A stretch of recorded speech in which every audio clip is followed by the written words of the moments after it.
of Yoakley Scott Corporation and your sports network. Yeah, I've been closer to Jesus before, so can you help me out? Oh, can you help me out? Am I on my own? Am I on my own? Or can you help me out? Am I on my own? Am I on my own? Or can you help me out? Can you help me out? I've been scared to look at my soul.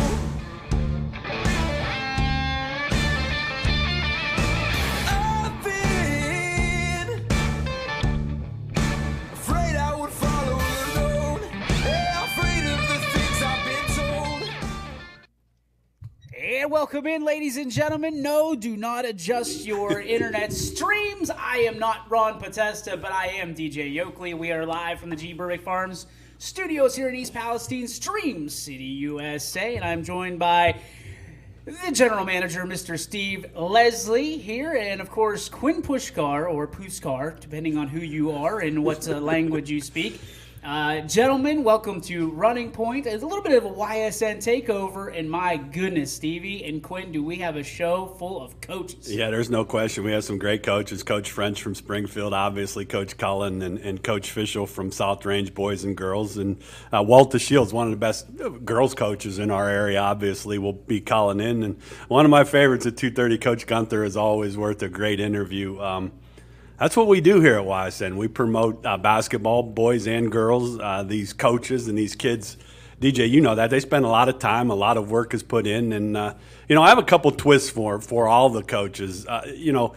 COVID has been bad, but let's twist it. What's some of the things that have been blessings through all this in disguise? The opportunity to do things and play things. I'm curious what some of the answers we'll get from them. Champions of challenges. No That's doubt. what our coaches are in this valley, and, No doubt. and I'm excited to see kind of where they stand. Quinn, you are a coach. You're a JV coach. What are you most excited about these coaches and hearing from them today? Oh, I'm just excited to actually get to hear them talk about their programs, learn more about their programs. I mean, it's like Steve said, it's a great list of coaches. I mean, it's one of those ones like you don't get to sit in and listen to some of the best minds in basketball in our area every day, and I'm thankful to be along for the ride. So here's a question. Yep. You played last night. Describe that. Oh, I mean, and you've coached many years, there's no doubt, but this coaching is a whole different. Describe it. It was incredible to get back out there. It really was. It was fun to see. Do you notice the restrictions or the? You do and you don't. Like, we did a good job of keeping chairs spread apart, and everybody wore masks and all the basic concepts of like what you have to do and protocols. And I mean, other than that, it was just basketball. Yeah, the first college game I put on, the spacing of the benches, I was like, wow. But from all the college games that I've watched, I mean, yes, you're going to get cancellations. You and Munz see it every day, but that's the world we live in. But that's why Q.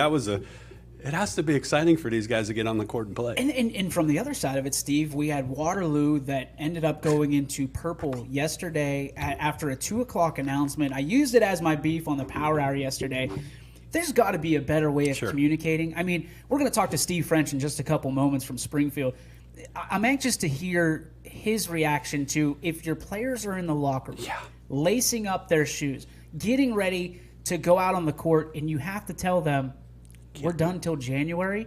Like, imagine that. I mean, visualize that in your head as a coach, how absolutely heartbreaking that is. All the work, the time, the effort, not only that you put in, but these kids and families to staying COVID-free. Yeah.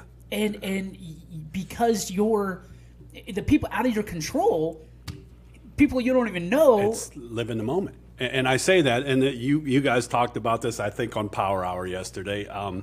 Who knows what the decisions are going to be made with fans. And you know what? I have a daughter that plays. Yep. My ex-wife supports that. But you know what? If it comes down to my kid being able to play sports and I can't be there, I have to do what's right for my kid and let these kids play. That's the thing. Parents had their time. All right. Yes. It's I get it. I get wanting to watch them. I do.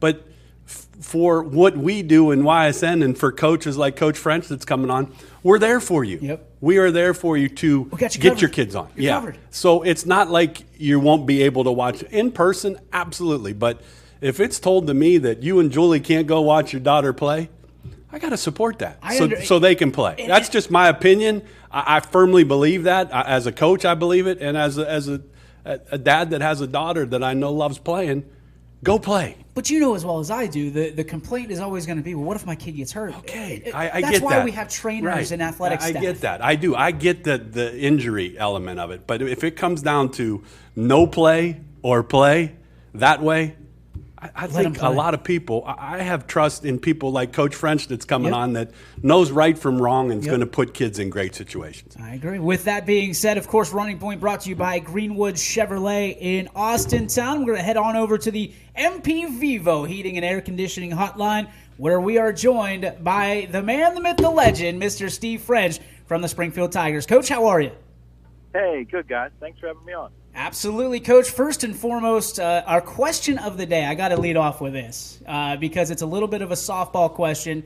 I guess, I mean, from your standpoint, it might be a little bit tougher. It was tough for me to answer this. What is the best Christmas song on the radio right now that you can always listen to?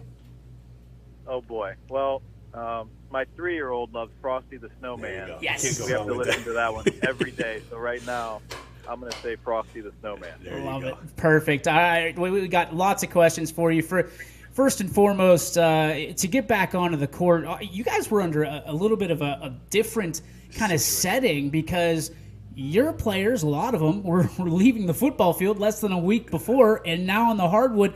How hard is that to bring them up to speed and to play a game in less than 7 days, really, and try to put the best performance out there? Yeah, I mean, it's difficult, and I think we did a better job this year. You know, we gained some experience last year from doing it, and we actually had 2 more days this year than we had last year. So, you know, I think we learned maybe it's more of a mental battle for those kids, especially, you know, losing the way we lost that final game to Coldwater there. You know, I think it's been more of a mental battle than a physical one, but it's not too bad. You know, I mean, these kids are ready to compete. You see guys like Bo Brungard. I mean, I'm up at the school after they lose that game Sunday night at 10:30 at night, and he's, hey, Coach, can I get in the gym tomorrow? Like, I'm ready to go. You know, that's what makes a Bo. So, you know, those guys, Clay Medbeck, Lucas Yema, all those guys are very mentally tough and physically tough, and they're great competitors. Coach, it's Coach Leslie calling. A couple things for me, Coach. You've done a great job everywhere you've coached, but you come over to Springfield and have brought an exciting style of basketball. To talk a little bit as we get going, I know how important your assistant coaches are to you. They don't get a whole lot of attention. They don't get a whole lot of things thrown their way. Talk about some of your assistants and how important that's been for this program. Yes. What a great group of coaches we have. Our varsity assistant is Pat Carden. He's the son of our athletic director, Mark Carden, who, in my opinion, Mark is the best AD in the area. He's fantastic. But Pat is great because he puts in so much time, puts in a lot of time in the weight room with the kids, scouting, breaking down film, whatever it might be. Pat understands the time it takes to be a good coach, and he puts that in. Our JV coach is John Matisse, who's the son of Tony Matisse, who, you know, everybody knows, right? Legendary coach. course, yeah. John is fantastic. He does such a great job. X's and O's, he's great. Very, very smart guy. You know, son of a coach, has that mind for the game. And then our freshman coach this year, last year was Tony Matisse. He hung out with us for a year, which was a blast. But this year we have a young man named Dylan O'Hara, who he played at Girard. He just graduated from Westminster. He was the player of the year over there in the PAC conference. Led the league in scoring. Fantastic. Great with the kids. Great teacher. Great with skill work, individual development. He's coaching our freshmen and of course, helping out the varsity program within that. So, we have a fantastic, fantastic group of guys to lead the Tigers. All right, so we talk a lot about expectations around here. Naturally, in Springfield, you have your own expectations from your fan base, from Springfield Nation. Talk to me about in a year like 2020 has been, and Springfield has done a great job of navigating the waters as a whole on all your sports. What expectations do you have for this team in 2020 and 2021? I think every year we start with two things. Number one, we want to win the league. That's number one. And number two, we want to win a district. And then from there, I think it's all dependent on the talent you have that year, right? We all know ups and downs, especially small schools. But at Springfield, it's been good there for a while. And we feel like we should always be in the mix for both of those, whether we get it or not. Sometimes we do, sometimes we don't. But, as long as we're working hard as coaches and the kids are bought in, we feel like we should be right there knocking on the door of those two goals. Well, Coach, you come off a big win the other night, and you play Lowville tonight. Talk about this basketball team a little bit. Talk about some of the guys that Springfield Nation can look forward to seeing too. I know on behalf of DJ and myself, we are awful proud at YSN to be a part of Springfield athletics. I got the opportunity to cover a lot of things in football and interview a lot of those kids that play basketball. Coach, quality young men on and off the court, I would start with. But talk about some of their basketball skills for Springfield Nation and what they can expect to see from this basketball team. Sure. Yeah, our starters, our point guard's Adam Wary. He's a junior. He actually did not play against Salem, so he had a little contact tracing thing from school, but he is back. He's been practicing, so he is good to go for tonight. Fantastic player, very good basketball player, really good with the ball in his hands, great passer. Two guards, Bo Brungard, who everybody knows, very tough, hard-nosed kid, good shooter, plays great defense, rebounds the ball well. Three-man, R.J. Smith, he's a senior. He's a basketball kid. He had 16 points the other night, really good shooter. And he's really stepped up on defense. He had 10 rebounds the other night, too, most of them defensive. So he's been a rock for us. At the four, we have Clay Medbeck, you guys know, as the kicker, wide receiver, corner from the football team. Another fantastic kid, good with the ball. He started even when he was a freshman, as did Bo. So he's got a lot of experience as a returning senior. And then our big man in the middle is Alex Rothwell. He had 24 points the other night, and I don't think a lot of people know who he is, but he's going to surprise a lot of people. He had 24 and 12 against a pretty tall Salem team. So hopefully he can have a really good year. He's a junior as well. Yeah, he was very impressive the other night. Got a chance to watch him up close and personal. When you're talking about accountability, it seems to be a buzzword nowadays in coaching communities and obviously inside locker rooms. When you're talking about accountability, how important is accountability at this age and prioritizing that accountability to what coaches speak of and what you're trying to get the kids to buy into? I think accountability, I think, as coaches, we do the best job we can. We try to motivate kids, but if they're not intrinsically motivated, if they don't want it themselves, accountability is tough, right? You have to have kids like Bo, like Clay, like any of our kids, all of them that really want to be good at everything they do and want to excel. And when, the teams are player-led and not so much coach-led is when, I've found that I've personally had the most success when those guys are the ones kind of making some corrections in practice and, picking up their teammates and saying, hey, instead of doing this, we need to do this, correcting them. When it's player-led, then you really get some real accountability because there's that brotherhood of, you don't want to let your teammate down and guys work just a little harder. Yeah, Coach, that's a great answer. One of the things, I don't know, you probably were not able to hear the start of our show here. I have a daughter that plays that I'm awful proud of. This goes day by day.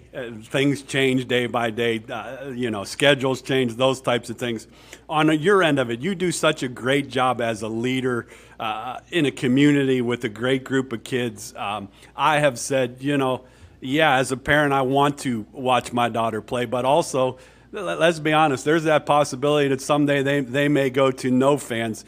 That's why I think coaches and administrators are so important. So, Coach, my question for you is, there's been so much with contact tracing and COVID and how it's affected basketball and these teams and these kids. My question for you, Coach, you do such a great job. Has there been a blessing in disguise of where this basketball team is at through COVID and something that you're proud of that will help them continue to move forward day by day? Oh, I definitely think so. I guess for me personally, everything we do in the world has changed, right? Everybody's lives have changed drastically since March. It feels to me from the coaches and how the players act, it's just a little more special to come in and practice and get away from everything for 2 or 3 hours. And it's kind of the most normal part, I think, of life that a lot of these kids have going on, whether they're going to school online or, now they've got a mask on all day and they're sitting apart from their classmates or, what have you. We can come in and we can compete and they can get a lift in and work out.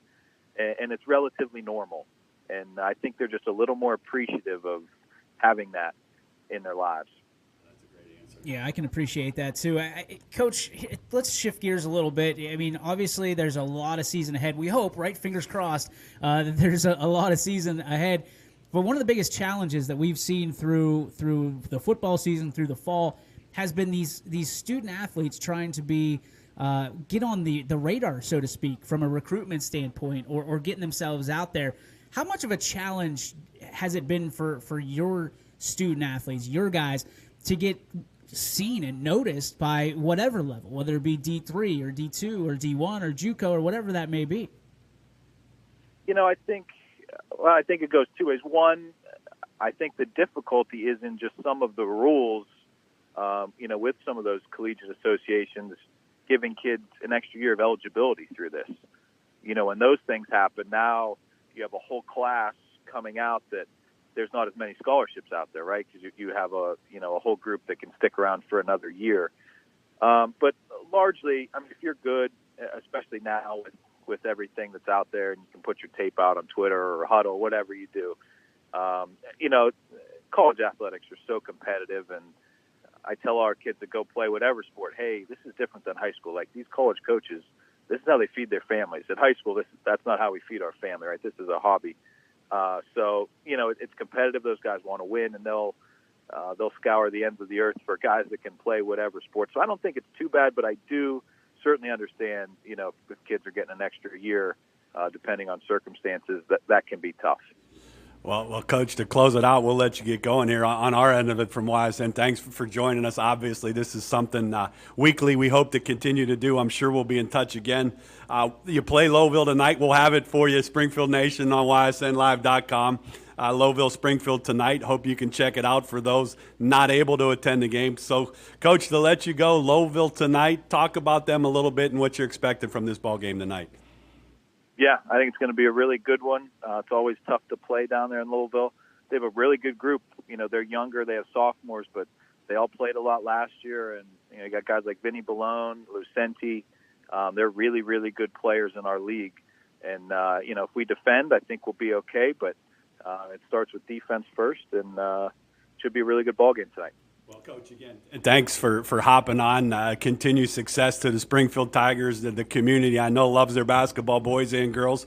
We hope to get the girls coach on soon. But from all of us here at YSN, best of luck the rest of the year. Merry Christmas if we don't talk to you, and we appreciate everything you do for Springfield Tigers. Perfect. Happy holidays, guys. Thanks for having me. Thanks, Coach. Appreciate you. There he goes. The head ball coach of the Springfield Tigers, Mr. Steve French. What a guy. I mean, to take time out of his day like that. Yeah, and I don't, since Sean's my cousin, I don't want to throw all their coaches into great coaches over there, but they're all built the same way. They support one another's programs, whether it be soccer, football, now boys and girls basketball. Their community supports it, obviously. Deej, we've had dinner at the Tigers table. You see the setup that those Sean and Joe have there. We love going there. They support. What I like about it is it's a community that it's Springfield or nothing. Yeah. I love that. And there's a lot of people. And that's no disrespect to how anybody, but they're all in. But we've talked to people that were a little bit kind of turned off by the homegrown thing. But Listen, you got it. Use it. Exactly. Those are your kids. Yeah, I don't. Those are your kids. I respect that. When you could be homegrown, obviously, yes, there's open enrollment. Those are homegrown. Yep. They're proud of who they are. They play the game the right way. How about some of Coach's answers? Well, That's why we do what we do for this show. Yeah, think about how difficult it has to be from a student athlete standpoint. And he brought out Bo out of everybody. Bo Brungard should be up for Mr. Ohio, as far as I'm concerned. Yeah, we could. Yeah, But you look at it and you sit there and you go, that's a kid who is a team guy, right? He gets off the bus. How soon can I get onto the gym? Like, that's incredible. That just the mentality, and I think there's more than one out there at Springfield. And I don't even want to just single out Springfield. There's a lot of student athletes around here that say, okay, pigskin's over. Give me the rock. Time. That's why we're trying to do what we do here, 2 or 3 coaches each week. But his answers of being appreciative of what you have. Quinn, talk like Lisbon plays tomorrow.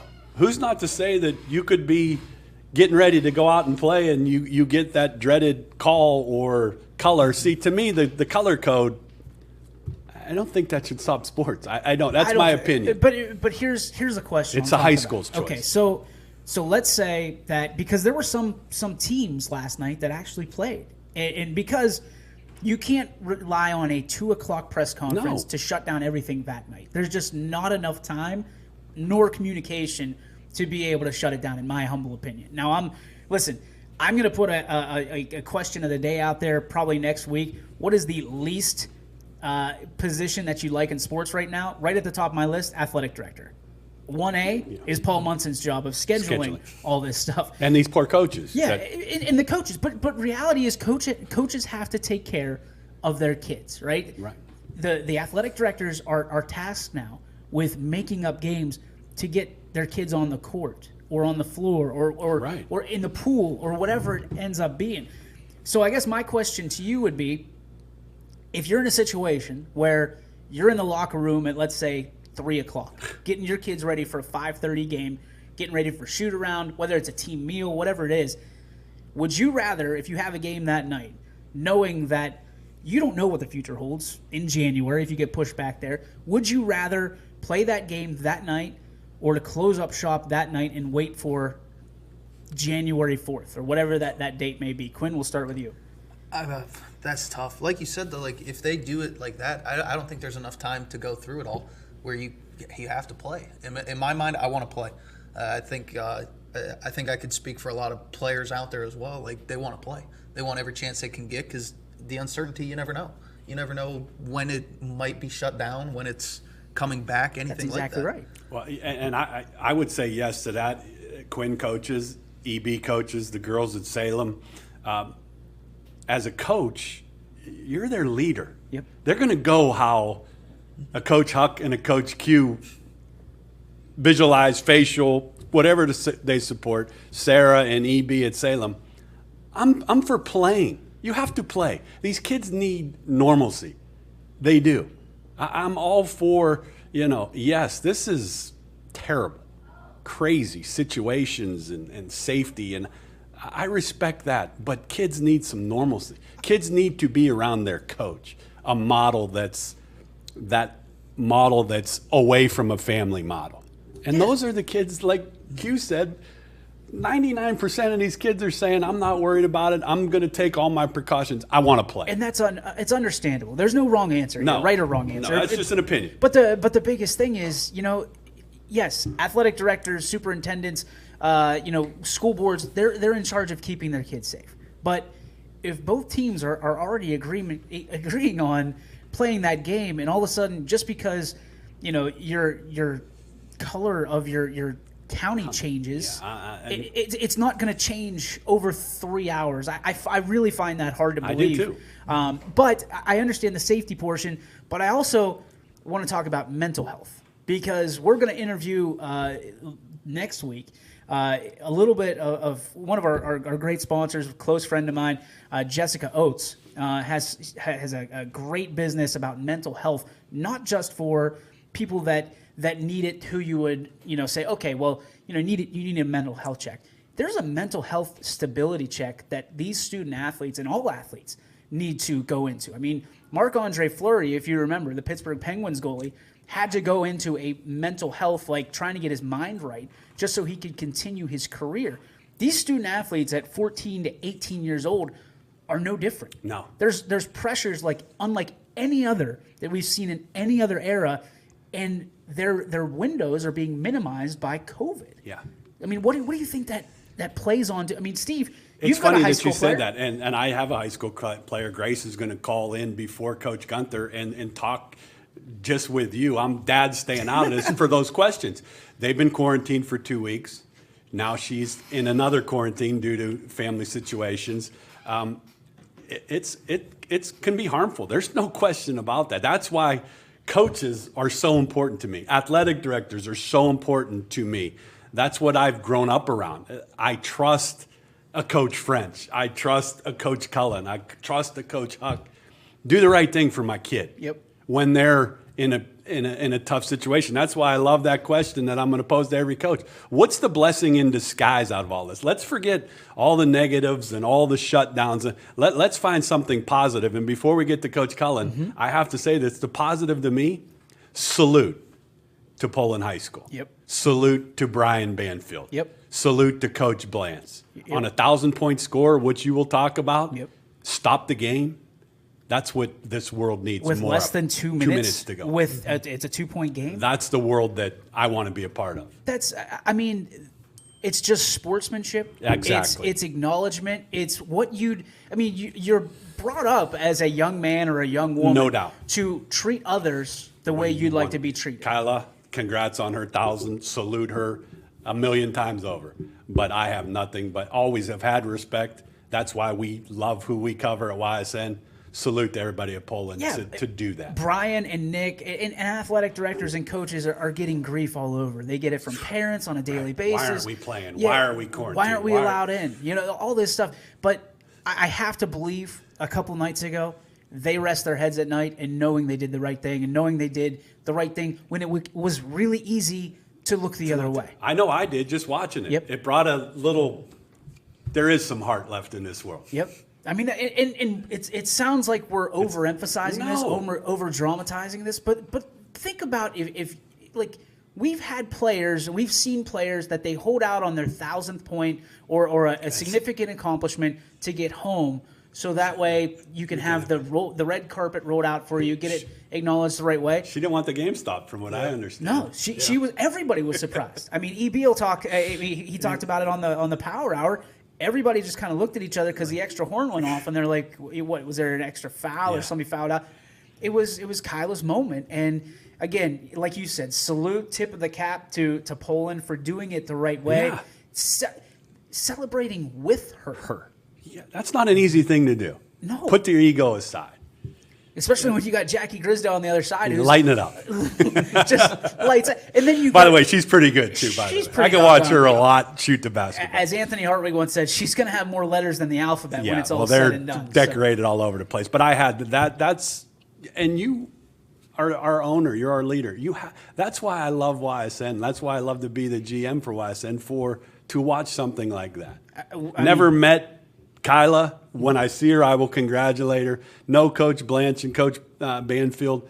But hats off to all of them for incorporating that blessing in disguise that we talk about. Yeah, I've known Kyla since we started the company. She was one of my first interviews at Salem as a freshman, and you know she's a young lady, a very smart 4.0 student, and she's getting the job done on the floor, and there was never a doubt. I mean, she had that look in her eye when she was a freshman, and as a senior, she doesn't look like she's done. Yeah. Like it's not mission accomplished. You know, Some Ivy League schools, Q, I think. Yeah, you could talk about. she's going to Penn. She's going right? to Penn, yeah, for track and field. Okay, how many people can say they're going to Penn? I can't. I know I couldn't. I went to a pretty doggone school, but it wasn't Penn. No, and our photographer, the picture he got. Oh, Gary Leininger. Yep. Again, it makes you, again, those are what I'm glad to talk to coaches for. Coaches, all of us get tired of the negative. How has COVID affected it?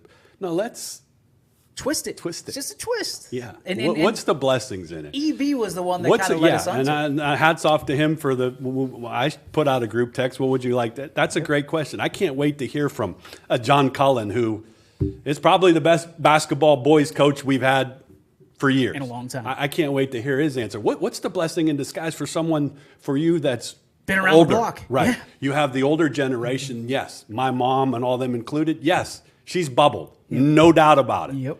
And then there's my generation, and then there's this. These kids need some normalcy. No, I'm with you. I'm with you 100%. And that's why we do what we do at YSN. For fans that can't go, we appreciate your support. And I know you're proud to, it's free. Support these kids. You know what? And of course, if you're just tuning in, John Cullen, the head coach of the South Range boys, will be calling in just a few minutes. And once he does, we'll get him right on the line. But I got to say something. I mean, we talk about our sponsors all the time, and that's our job. That's part of the deal. But in a situation like this, our student athletes need to have a platform like YSN. And yeah, we can sit there and say, our announcers are getting out there, we're getting out there, coverage is, but we could not do it. Number one, without the fans, without YS Nation, because if you don't watch, nobody's going to pay to have their business put on. But number two, or 1 and 1A, are the sponsors. And the sponsors have seen the growth in YSN over the last 3 years, and it's been fun to be a part of. But as you guys know, there's not a whole lot of celebration time here at YSN because we go from one season to the next, to the next, to the next. The longest layoff, quote unquote layoff, we've ever had to do was from March till Class B season.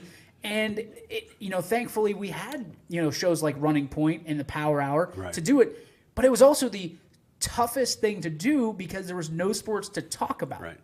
Yeah. But our sponsors stayed with it. They stayed with us through it. They said, "Don't you worry, we've got your back. Just keep putting out entertainment, content, all that stuff." We turned the page, and we continued. And listen, we're stronger than ever. Yeah, I got to be honest. And obviously, if you're tuning in to see Running Point with Ron Potesta, he's made mention to it. Went under the knife this morning Prayers to at him, Southwoods. obviously. We hope everything went well with him this morning, and he should be back on Monday. And when he does, his chair is right here. So You got a phone call I there. think we do have a phone call, and I believe it is Mr. Coach John Cullen. We'll pick him up here in just a moment. There it is. Coach Cullen, you are on Running Point. How are you, sir? I'm sorry? You're on Running Point. How are you, sir? But sorry, hey, I just couldn't find my phone. It was underneath the stuff in my car, so I just got to it. That's the Coach Cullen that I know right there. Couldn't find his There you phone. are. That's what I appreciate the most, Coach. Coach, how are you? Obviously, this is DJ Yoakley on this side, Steve Leslie on the other side with Quinn Pushkar. I mean, you look at the season 2020 and going into 2021. How has it been different for you? I mean, you've been around the block. You've had a few seasons under your belt. Talk to me about how this season has allowed you to prepare a little bit differently. I haven't been around the block. I've been around the world. But the whole thing is, hi, Steve. How you doing? I'm good. But I just, it was different. It was much harder to prepare. First of all, it's been even worse this time of year because we didn't get to scrimmage anybody before our first game, which was almost. I don't even know how you do that kind of thing because you just can't prepare for what you're going to be playing against. But in the summertime, the one thing I liked about it was I got to spend so much more time with my younger guys and also spend more individual time with people. So I think I have some people that really improved quite a bit more than they normally do individually. And we even though we've always done skill work, I got to do a lot more skill work and a lot less teamwork this summer because we didn't play against anybody. But from that standpoint, it was good. From this standpoint, though, the situation wasn't as much the COVID. We got quarantined a little bit, not too much, but the big thing was both of our teams went so far in the fall, had such phenomenal fall seasons. I haven't had much practice time with them, so we're behind right now. Coach, it's Steve. First, a couple things on my end of it. I love the friendship that we have. I've loved some of the basketball teams that you've had over the years. I know a lot of assistants you've had and continue to help grow, become head coaches. Talk about your assistant coaches on your staff this year and what they mean to this program. Well, I have a phenomenal staff, and I've always had good people to work with from Canfield and here. But I have Will Klusnick, who is my all-time leading scorer at Canfield. He's with me this year. He's doing a wonderful job. It's his second year. I have T.J. Irons, who's been with me 7 straight years. He's my offensive coordinator, and he is also our tech wizard and all that kind of stuff. And he's just so down to earth, and he's a person that's in the school. And I'm in the school a lot, 6 hours a day, but he's in the school as a teacher, and that really helps to have that connection there also with the administration and everything else. then I also have Joe Cunningham, who was an excellent player at Mooney. I don't tell you that. You know that kid and that family. His brother was one of the best people I had here since I've been here. So I have some very good basketball minds as well as passionate people about the sport, and you can get a lot done with that kind of stuff. It's like having 3 head coaches at practice, really. Well, that's got to be nice to have 3 head coaches. Never too many cooks in the kitchen at South Range, I can tell you that. And of course, with your wonderful athletic director, Donnie Farron, as well, making sure that you guys are playing well together. Coach, let's talk about expectations. You've coached a lot of great teams. What are the expectations for this South Range Raider team, particularly with regards to on the floor, but also talk about off the floor? You're a big advocate for what a kid can bring to the table with his brain as well. Well, we have a very good team. From off the floor, we have some very good academic students in the on our team right now with 34 ACTs and 3 or 4 guys that are around a 4-point, maybe 5 guys around a 4-point grade point average. So that allows you to move a little faster in the learning process if they can adapt that the same way they do in the classroom, and most of them do. From that standpoint, it's really good because that gives you a lot more people that are good demonstrators and good, their peer pressure to help other people learn who haven't been around very much. Because there are a lot of people that without much varsity experience. We have a couple varsity kids with varsity experience, and those guys have done a real good job of reeling in the kids that haven't had that experience. Coach, a couple things for me. I've known you a long time. This is a crazy time that we're going through. I talked in the beginning of the show. It kind of changes daily on a lot of things, on who can go to a game, on tickets and those types of things. And I've said I have a daughter that plays at Ursuline, and if it gets to the point where Julie and myself are not able to watch her play, that's why I appreciate what I do here at YSN, that fans can watch it. But my question for you, through all those times, the biggest people in my lives that were models were coaches like you and those types of people. For a Coach Cullen in this time where you hear all the negatives on this COVID and all the distancing, is there something for you as of today that's been a blessing in disguise for this South Range 2021 basketball team? Well, I think the one blessing is, team building is every day is a chemistry lesson with us and with every other team too. And you can tell the teams that all of a sudden find that chemistry, they have phenomenal seasons. And you try to build that every year. It doesn't happen every year. Sometimes there's just things that fight against it.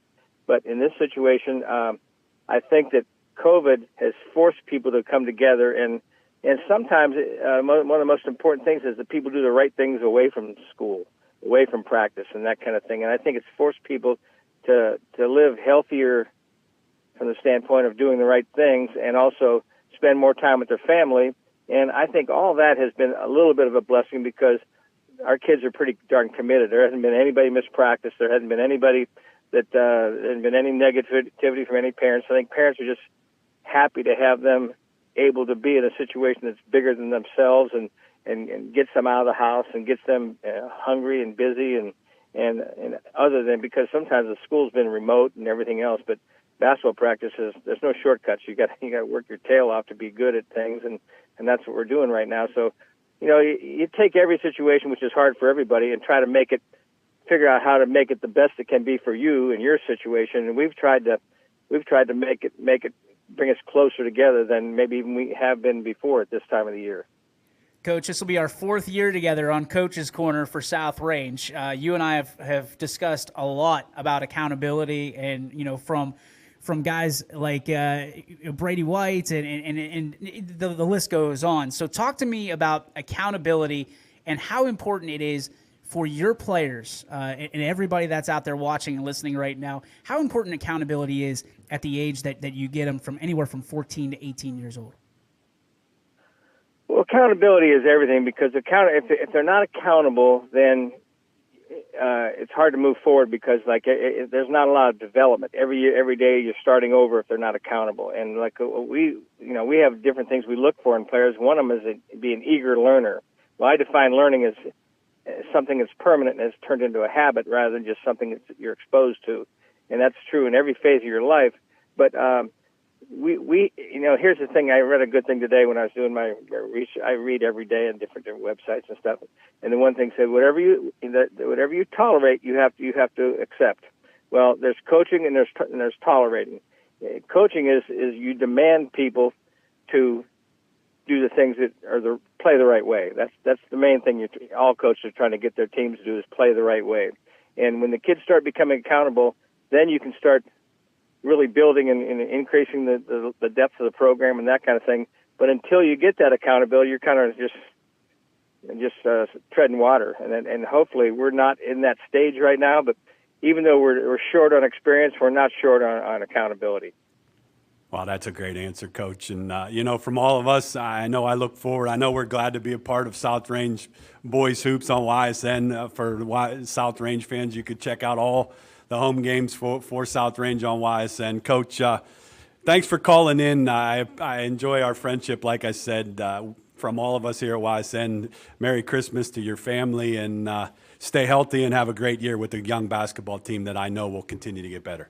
Well, just one more thing, Steve, and you guys have done a phenomenal job down there of building this YSN Live. And I've gotten now that I am not allowed to go scouting, I'm going to be doing a lot of scouting on YSN Live. Well, I've already watched 2 games, and it's great. I was just going to ask you, from a recruiting standpoint, I mean, you've coached at the next level. From a recruiting standpoint, how has COVID changed the way that your kids are trying to get out there and to play at the next level, no matter what the level it is? Well, we've had 4 kids play college basketball now since I've been here in the 7 years. And so the one thing about college is I can just tell you, they know who the players are. And AAU is a good vehicle for that standpoint, but it also has some negative sides to it. The thing is, though, like in our situation, I've coached a lot of the college coaches when they were growing up in different things, so I do have a lot of contacts in the area, and consequently, a lot of college coaches will call me about, what about that kid from McDonald? What about that kid from Boardman? And because they know that I'm not going to tell them something that's wrong about a kid, and so I think that it's the responsibility of the coaches to become even more involved than maybe they would be before, when AAU was the primary focus and that kind of thing. Because there's a lot of good multi-sport athletes that don't play as much AAU and still are good enough to play college basketball, and so those kids need a little more help than the AAU people do. Coach, we appreciate your support, as always, so much. You were one of the early adopters of YSN and what we were trying to do. Again, our 4th year of Coach's Corner this year. Excited for it. But as we usually do with our Coach's Corners, I got to throw a curveball at you to finish the interview. Today's question of the day is, what is the best Christmas song for John Cullen? The best Christmas song. The one, I'm trying to think of the name of it. It's Faith Hill, Where Are You, Christmas? Yeah. There you go. There it is. That's a good answer. Well, first of all, Faith Hill doesn't hurt anything. No. Having her on the call to begin with. But Where Are You, Christmas? I think it's just a wonderful song. I like a lot of them, and I like anything Jennifer Nettles sings at those country Christmas things. But Faith Hill and that song is the one that probably comes to mind first for me. Coach, we appreciate you so much. Good luck this season, and we'll talk to you very soon right here on the YSN Coach's Corner with, of course, John Cullen, and brought to you, as always, by Joe Dickey Electric. Coach, thank you so much. Well, thank you. I hope to see you guys down the road here this year. You got it, brother. We'll talk to you soon. There he is, the legend. I mean, people don't realize how intimidating it can be sometimes to sit down with coaches. You don't get starstruck.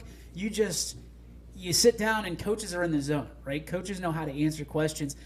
Between the first year and last year and calls like that, I was scared to death of Coach Cullen. Scared to death. I was a 31, 32-year-old grown man. Well, some would say I'm grown, but others, scared to death of talking to Coach Cullen because of what he brings, the wins, the success he's had. Steve, you get it all the time, is some of these players freeze up when they talk to us, right, and we don't understand it, and then we put the shoe on the other foot and we go, oh, wait a minute, now I get it. I understand it. Coach Cullen is, wow, he's one of my favorites. I'll use Quinn here since he's with us. Quinn is a very good young assistant coach that has dreams of being a head coach. And I told you, dreams are real for anybody out there listening. They happen. I love doing what I do. I would have never thought of that years ago, but I was a good assistant coach, became a head coach, and John Cullen was that guy that kind of took me under his wing a little bit. And now here's a guy that's coaching his teams at Campfield, and I'm a head coach at Ursuline, and he's putting time for me to talk about my basketball team and try some of this and do those things. Again, it goes back to what I talked about. Those are the type of people that the blessing in disguise are needed. These people that we have on here that these kids need, they need to play, and they have that outlook. You look at the difference in, sorry, Coach Cullen, age of Coach French and Coach Cullen. Yep. You can just tell the differences. Same philosophies when it all comes together, but Coach Cullen's that guy that gets up, retired, he basketball 24/7. 24/7. I love that. No question. That has to be inspiring for you to listen to a Coach Cullen. Oh, absolutely. I mean, I'm sitting here just listening to you guys talking, him answering questions and stuff like that. I'm just thinking like that's one of the greatest minds in our area in basketball. Why don't you ask questions, Quinn? I like listening to it. Sometimes it's better to be a listener. This ain't a The podcast. respect that I have for these guys is like way up here. Like it's just I want to be on that level one. But I think you will be, and that's why I said dreams do come true. Well, and you know, not to interrupt you, we had Coach Cullen on, but before you were saying about thanking our sponsors, thanking our fans, let's go back a little bit. We had the ticket, we had the Audible. No disrespect to any other media outlets in the world. Talk about what we were able to do for a football season and help out high schools and kids. So, yeah, I kind of let the cat out of the bag last night on the podcast with Luke and Isaac Schuster for the MLO Bros. But, you know, when we started the pay-per-view thing, we knew there was going to be wrinkles. We knew there was going to be issues. We had 6 days to come up with a proof of concept for these schools to basically be allowed in and to prove that this is why we're doing video, because we didn't, obviously with limited ticket sales, we didn't want to limit their revenue. And obviously, I mean, we talked about it. Mike talked about it. Poe talked about it. And everybody talked about it. 25% went back to the schools in 2020 that participated. So out of the fall, we were able to, final tally happened on Saturday and Sunday with Brian and I virtually, and $29,250 is going to be going back to the schools, like nearly $30,000. And I did the math with Brian probably 6 different times, because I said there's got to be something, like we're missing, like I carried a 2 somewhere, and we didn't. I mean, we did it 6 different times. We did it through Google Sheets to make sure that the computer was doing.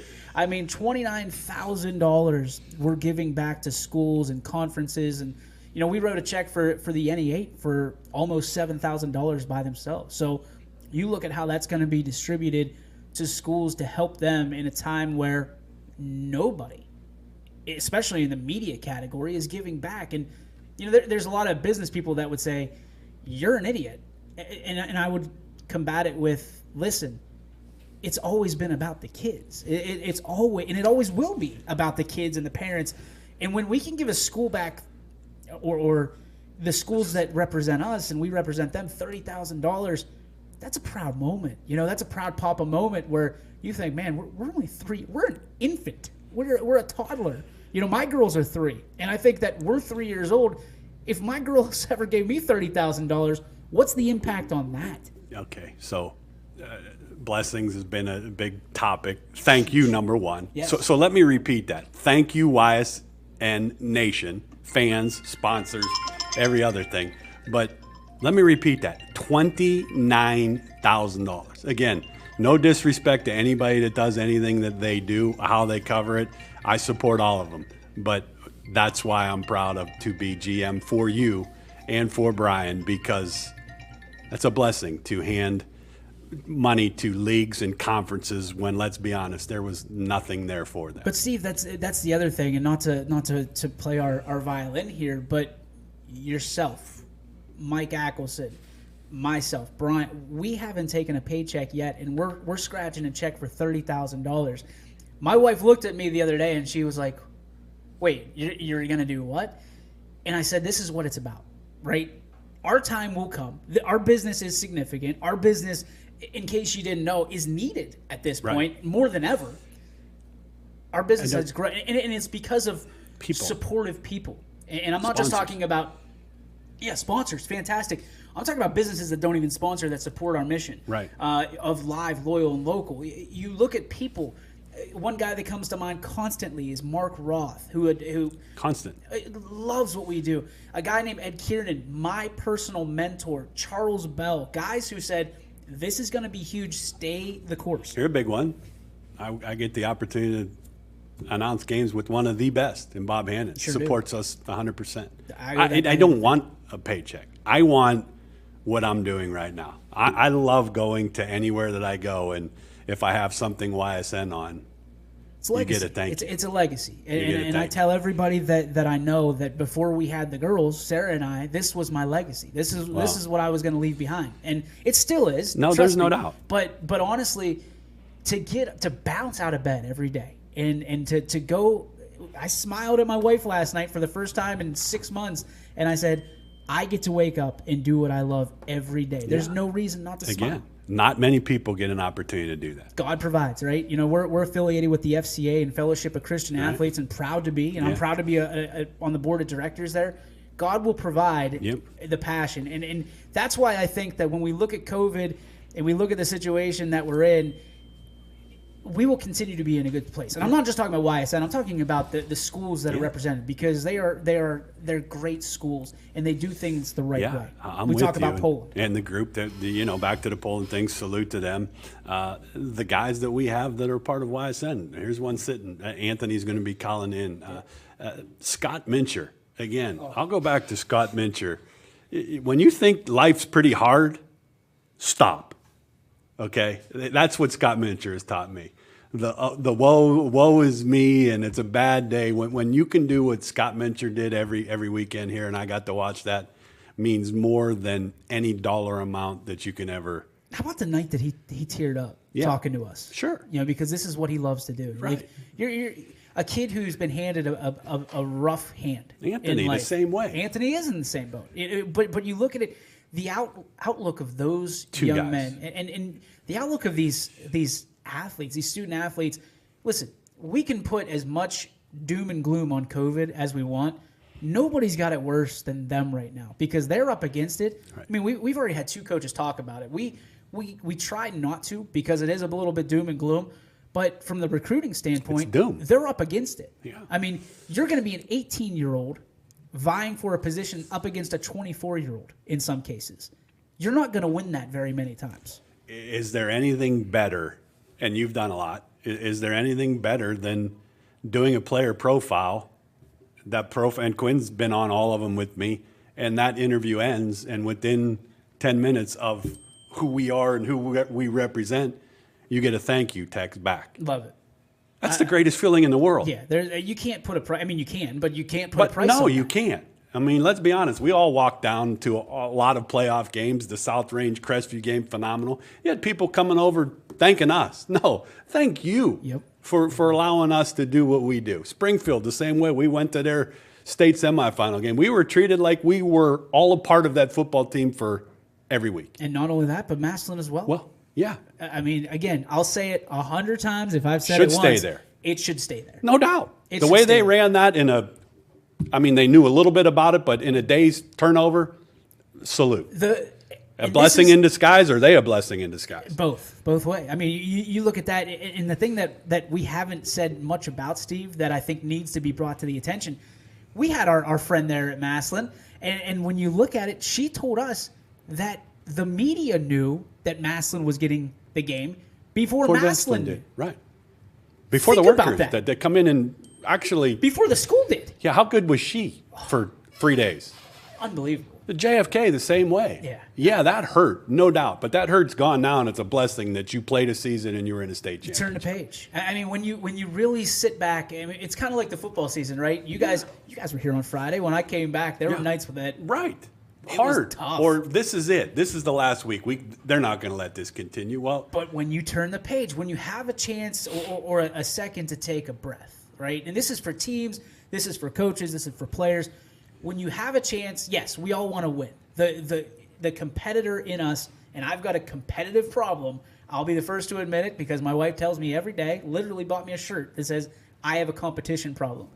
But there's a scenario where sometimes you feel like you're losing, but you look back at the scoreboard because you haven't looked at it in so long, and you're up by 30. Right.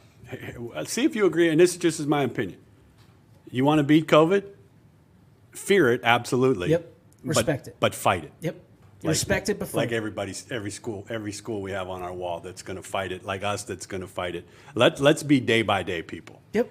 And tonight's games that we'll talk about later, let's Win just the day. focus in on that game. There's some guy, I some think GM, you lose that. someday, one day, for a very long time, almost every day I get a text that says, Win it. Win the day. Like I look forward to Grace calling and talking Yep. to you, dads, and you and Quinn can ask. I want to hear what she has to say. I kind of know, I know what she's going to say. but I haven't seen her in 2 weeks. yeah, that's tough. I haven't seen Daniel but it gets back to what I said. You want to beat COVID? Fear it, respect it, but fight it. Have a game That's plan. why we do what and we do. that's why I love what these schools are doing, Steve-O, is Right. the game plan is there. Could you imagine the ADs right now? I'd be ready to rip the hair off my head. I feel bad for Paul. I do I because don't. I don't feel bad for Paul. I give him Hopefully, study hall is going very well, Mr. Munson. Mr. Munson, line one. No, he's another one. Yes, he fights it every day. It has not become a weekly thing anymore. It's. Jen said this. It's an hourly thing anymore. It is. Let's appreciate the hour or the 3 hours that we have here in Power Hour, and hopefully, what do we have? 6 games a night that we'll talk about. Yeah, we're going to talk about And- those. Let's 1 o'clock. We'll have somebody that's How going to good have is he? a lot of insight. No doubt. Coach There's a Walter dude Shields. that you talked about being told you weren't playing. How about state championship?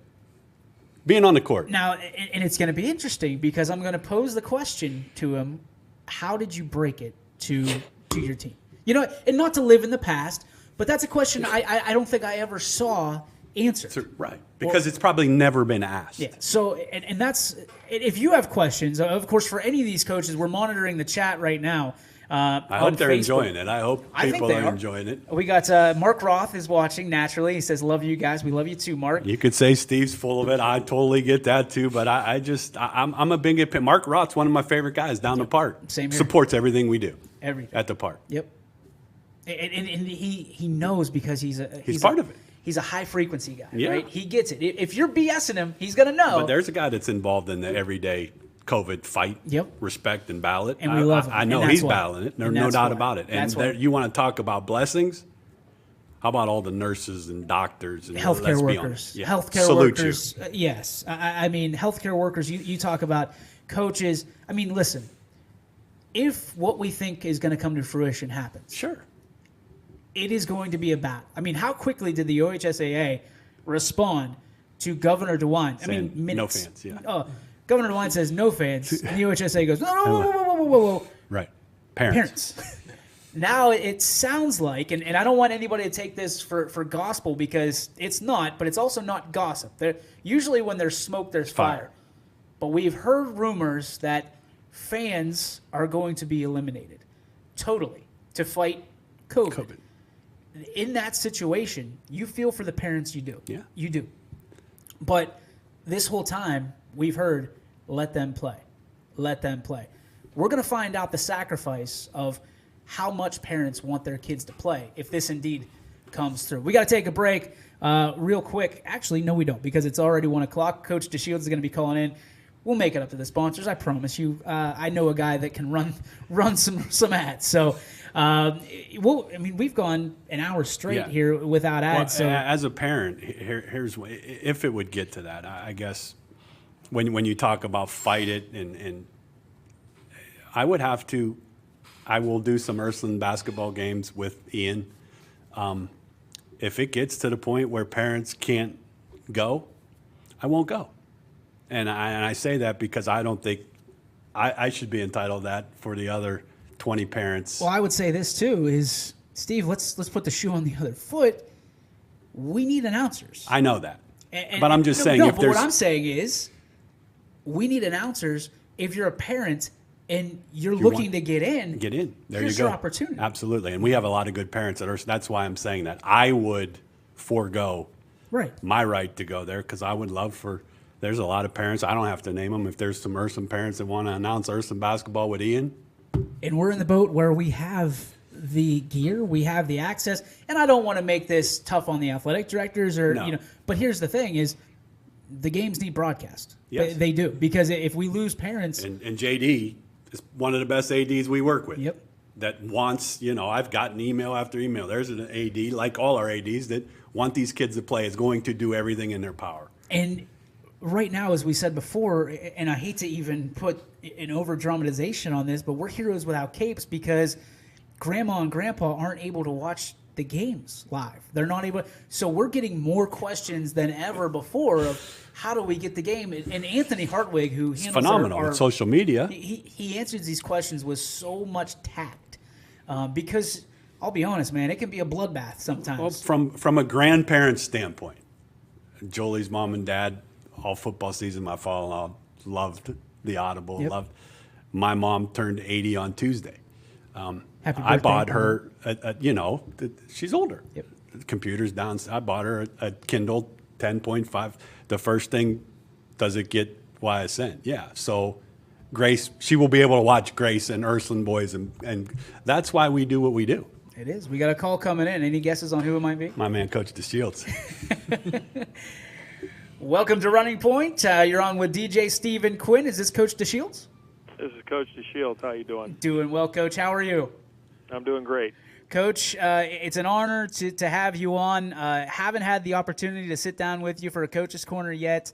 Naturally looking forward to that. But we were talking about the situation that's going on right now with COVID. You were one of the first dominoes to fall in that state championship. And I don't want to rehash it or make you relive a bad situation. But I am interested in the sense that what was it like emotionally when I'm assuming you got the news first and having to break that news to your girls when they were on the floor, ready to play in that situation, as a leader, as a coach, as a father, all these things, it's not a situation anybody wants to be put in, but how did you handle it and how did your team handle that?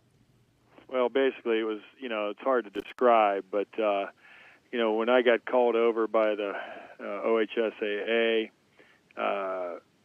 Dayton Carroll's coach and myself, we went into a room in the corner of the St. John's Arena, and we kind of knew what was going on at that point. It was about 15 minutes to go on the clock for warm-ups.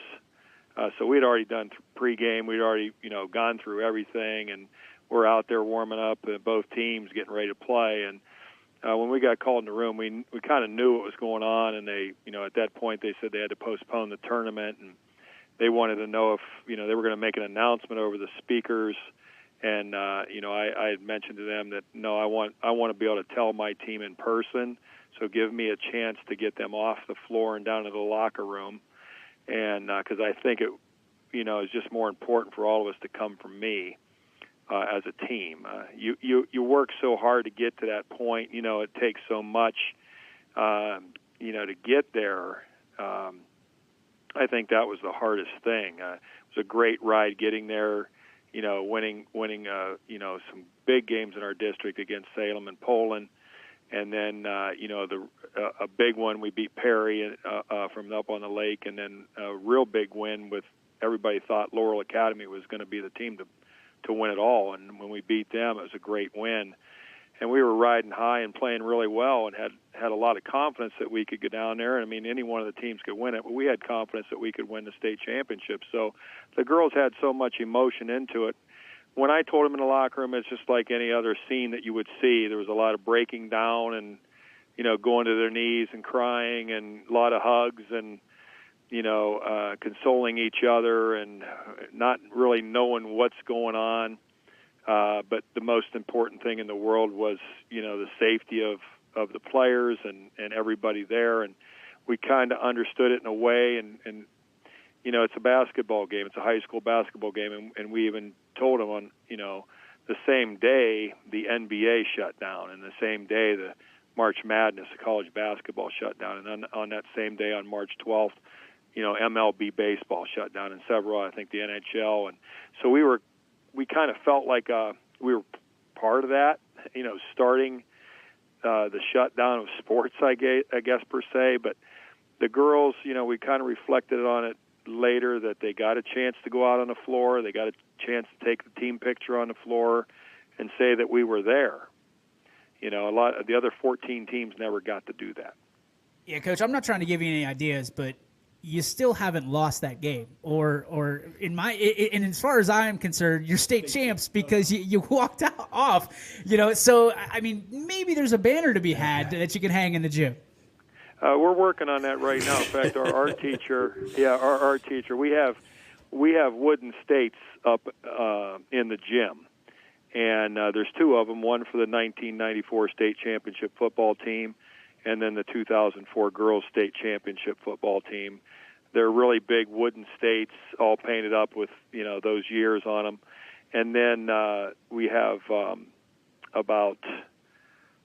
we have two girls, 1997 and 2015 when we went state Final Fours. They're a little bit smaller, but they're still wooden states. And then the baseball team of 72, the football team in 1998, and the softball team just a few years ago, I think it was 2018, all made it to the state Final Four but did not win it, so we consider them in the Final Four. Also, we have a big one for all the state champion wrestlers that we've had, and their names are on that one state. So we decorate the state champions and the people that make it to state at West Branch, really well, and they're working on that state right now, and it's going to say state Final Four champions. It's not going to say, it's going to leave the Final Four in there because of respect of the other three teams that were there that we knew were all good teams as well. And it is difficult to never have that opportunity. And, you always say what if kind of thing. But we did go out, and many teams can't say that they won their last basketball game that year. Coach, it's Steve. First of all, congrats. How you doing, and Steve? Good. I support that, for those girls and your staff, 100%. But, knowing your family, and I know DJ we're thrilled to be a part of West Branch and all the great athletic teams there. Coach, a question for me, and we were talking a little bit about this. Things kind of change daily for basketball, for coaches. I've been able to be around coaches that are models. You, in my mind, are one of the best models in girls basketball that we have. I guess my question for your 2021 basketball team, you hear so much, Coach, negativity and what it's done to your program. My question for you, Coach, is is there a blessing in disguise that has happened for you with this basketball team this year that you kind of hang your hat on? Not really. I just think it's a new year. It's a new start. We talk about last year's team a little bit, and that day we're all going to remember. I appreciate you. The kind words, Steve. I appreciate that, and I know I've known you a long time, and that means a lot to me. But anyway, it's a new team, and it's new challenges, and certainly in this COVID world, games are being canceled, and we have to wear masks to coach in, and I've never seen anything like it. And there's only maybe 50 people up in the stands, and you're trying to, create energy and all those things with your kids to try to get them fired up in a big game. And they look up in the crowd, and it's like a scrimmage, and it's really difficult. And I think all coaches would agree that it's just been a year that we never thought as a coach we'd have to deal with. We're taking temperatures every day and making sure girls are feeling good, and we're putting all that safety ahead of everything else. And it kind of puts light in high school sports that what's most important is the lessons learned, more than winning and losing. And it's not the end of the world if you lose, and certainly if you win, you got to get ready for the next game and prepare for the next game. So it's one day at a time, and we look at it right now as a blessing that we're getting to play. We've not got canceled yet. We've played all 3 games so far, and we got another one tomorrow against a real good Chippewa team. Denny Schrock's coach for 34 years, great coach, a good guy, and always well prepared. So we just have to get prepared each game, and the girls are really enjoying playing because some of them were spring sport athletes last year that they saw seniors lose their season, and they don't get a chance to get that back. Coach, I got to ask you, this is one of the most difficult things for me to understand because we partnered up with West Branch week 2 of football season this year. Love it. So much following from Warrior Nation. But my question for you is, I feel like nowhere else are you getting any love from media. You're always constantly the underdogs. Nobody gives you the proper respect. And I'm not just talking about your basketball team. I'm talking about West Branch as a whole. Nobody is. I mean, you guys could go win the Super Bowl and beat the Cowboys or whoever that team, and I still don't think you get enough pub or respect for what you get. What is it out there that is it just the location of West Branch? What is it that you guys are constantly having to? I don't want to say prove yourself, but you're always the underdog, even if you end up winning by 30. Yeah, well, it's our location more than anything. I mean, my Wi-Fi at my house doesn't work real good. But compared to the city, the big city, Youngstown or Canton. But, I think it's mostly we're in the middle between Canton and Youngstown. And, our league is mostly Stark County teams and over that way or Columbiana County. And, we're a Mahoning County school, and I would venture to say a lot of schools don't know that we're kind of the bottom corner of Mahoning County. And we the farther we go in tournaments, the more publicity we get, the more media we get around. But we're okay with that. I mean, I think our kids are just good, hard-working, rural kids that do want to prove themselves, and and later on in life make something of themselves. And they're hard workers. They're good kids. It's a great school district to work for. There's a lot of support. We get a ton of fans, and that's why it's tough this year. We get a ton of fans on the road, let alone sometimes we outnumber the home crowd in a lot of the gyms and football stadiums that we go to because it's just a small, it's a community that has a lot of pride and a community that knows everybody, and they kind of want to really follow the kids, and it's kind of our form of entertainment. We don't have a lot of movie theaters around or bowling alleys and stuff like that are things that we can do. So the sports are really important on a Friday night under the lights, or a basketball game. I got to say I can appreciate it. I feel like you're kind of in the same boat as we are here as a company at YSN. No matter what you do, you're always going to be kind of looked aside. And I think that's why we appreciate West Branch so much. It's a school that we always had our eye on. When we finally were able to ink the deal with your administration, I was so happy because I feel like it's always West Branch against the world. We'll have one for 'em tomorrow. Yeah. West Branch will have the game for all the YSN fans, and obviously the West Branch fans that Coach talks about that unfortunately can't be at a game, but they'll be able to watch it. That's what we're proud of. And that's the other thing for coaches is you constantly reload. It's never a rebuilding year, at least from our perspective. We've done our homework on the Lady Warriors, and it's plug and play for you. Is that I guess, can you attribute that to being in West Branch and having a system and growing your crops early, so to speak, with your Lady Warriors? Yeah, I think it's the culture of the program, and it all started way back, with the Bonos. Michelle and Barry Bono coached together, husband and wife, and had 2 back-to-back undefeated seasons in the late '80s. Won the district championship in '88, and I think that started to break it through. And then Chuck Campbell coached for 17 years. He went to state in '97. He'd always attribute that '97 team to the first one to break through and get that far, even though they lost the first game in Columbus at St. John's Arena, and then turned around and won the state championship in '04. And the sustained effort, has been a lot of off-season work and going to, the Huggins camp in Sherrodsville and several college camps all over the place. I mean, we've been to Kentucky, we've been to Indiana, we've been to North Carolina.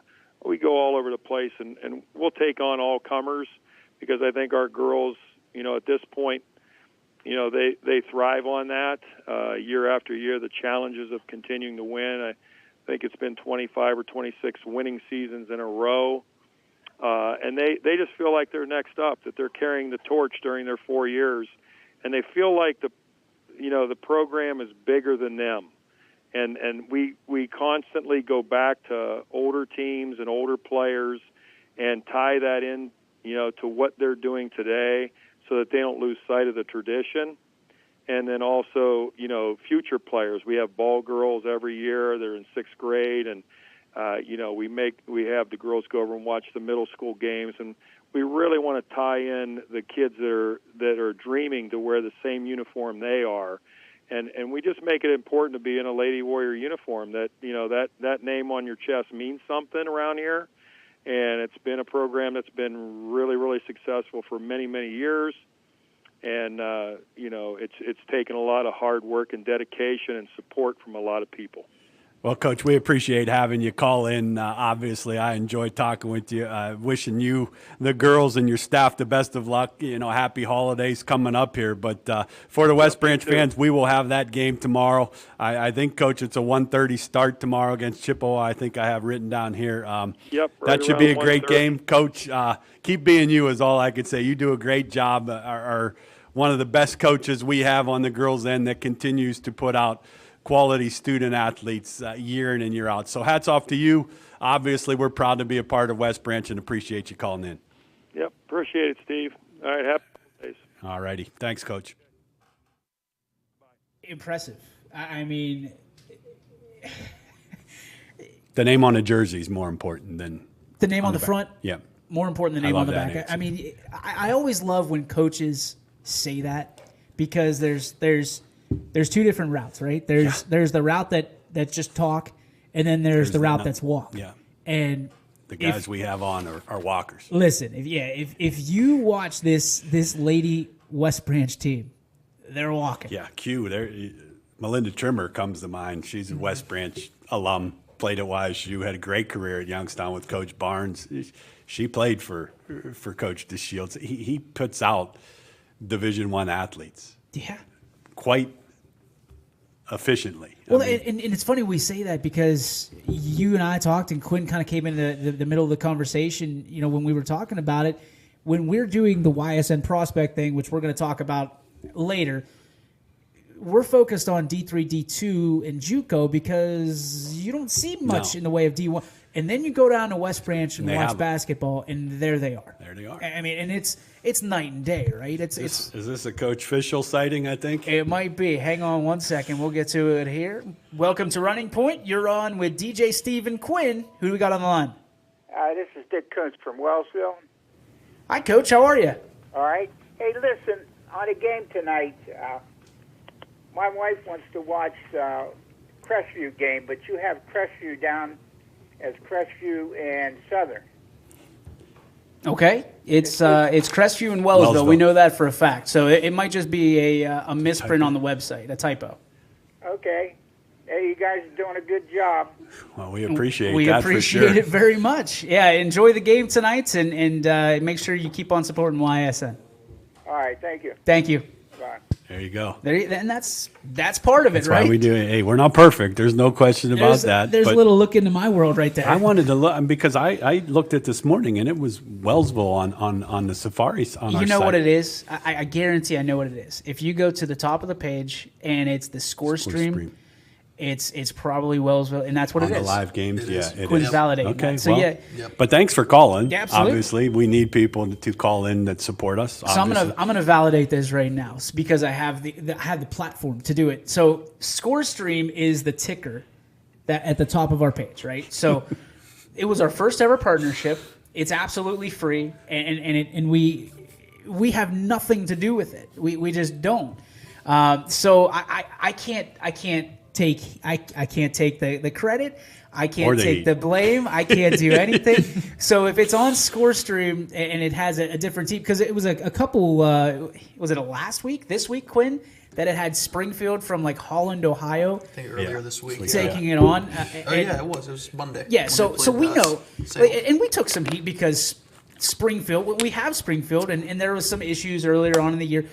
But listen, that's not us. Like, I don't like, we talk about accountability. I don't like dodging the blame and pointing the finger.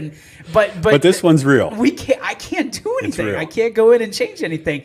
We head over to the MP Vivo Heating and Air Conditioning Hotline, where I believe we have the best dressed man in girls basketball right now. It is Coach Fischel. Coach, how are we?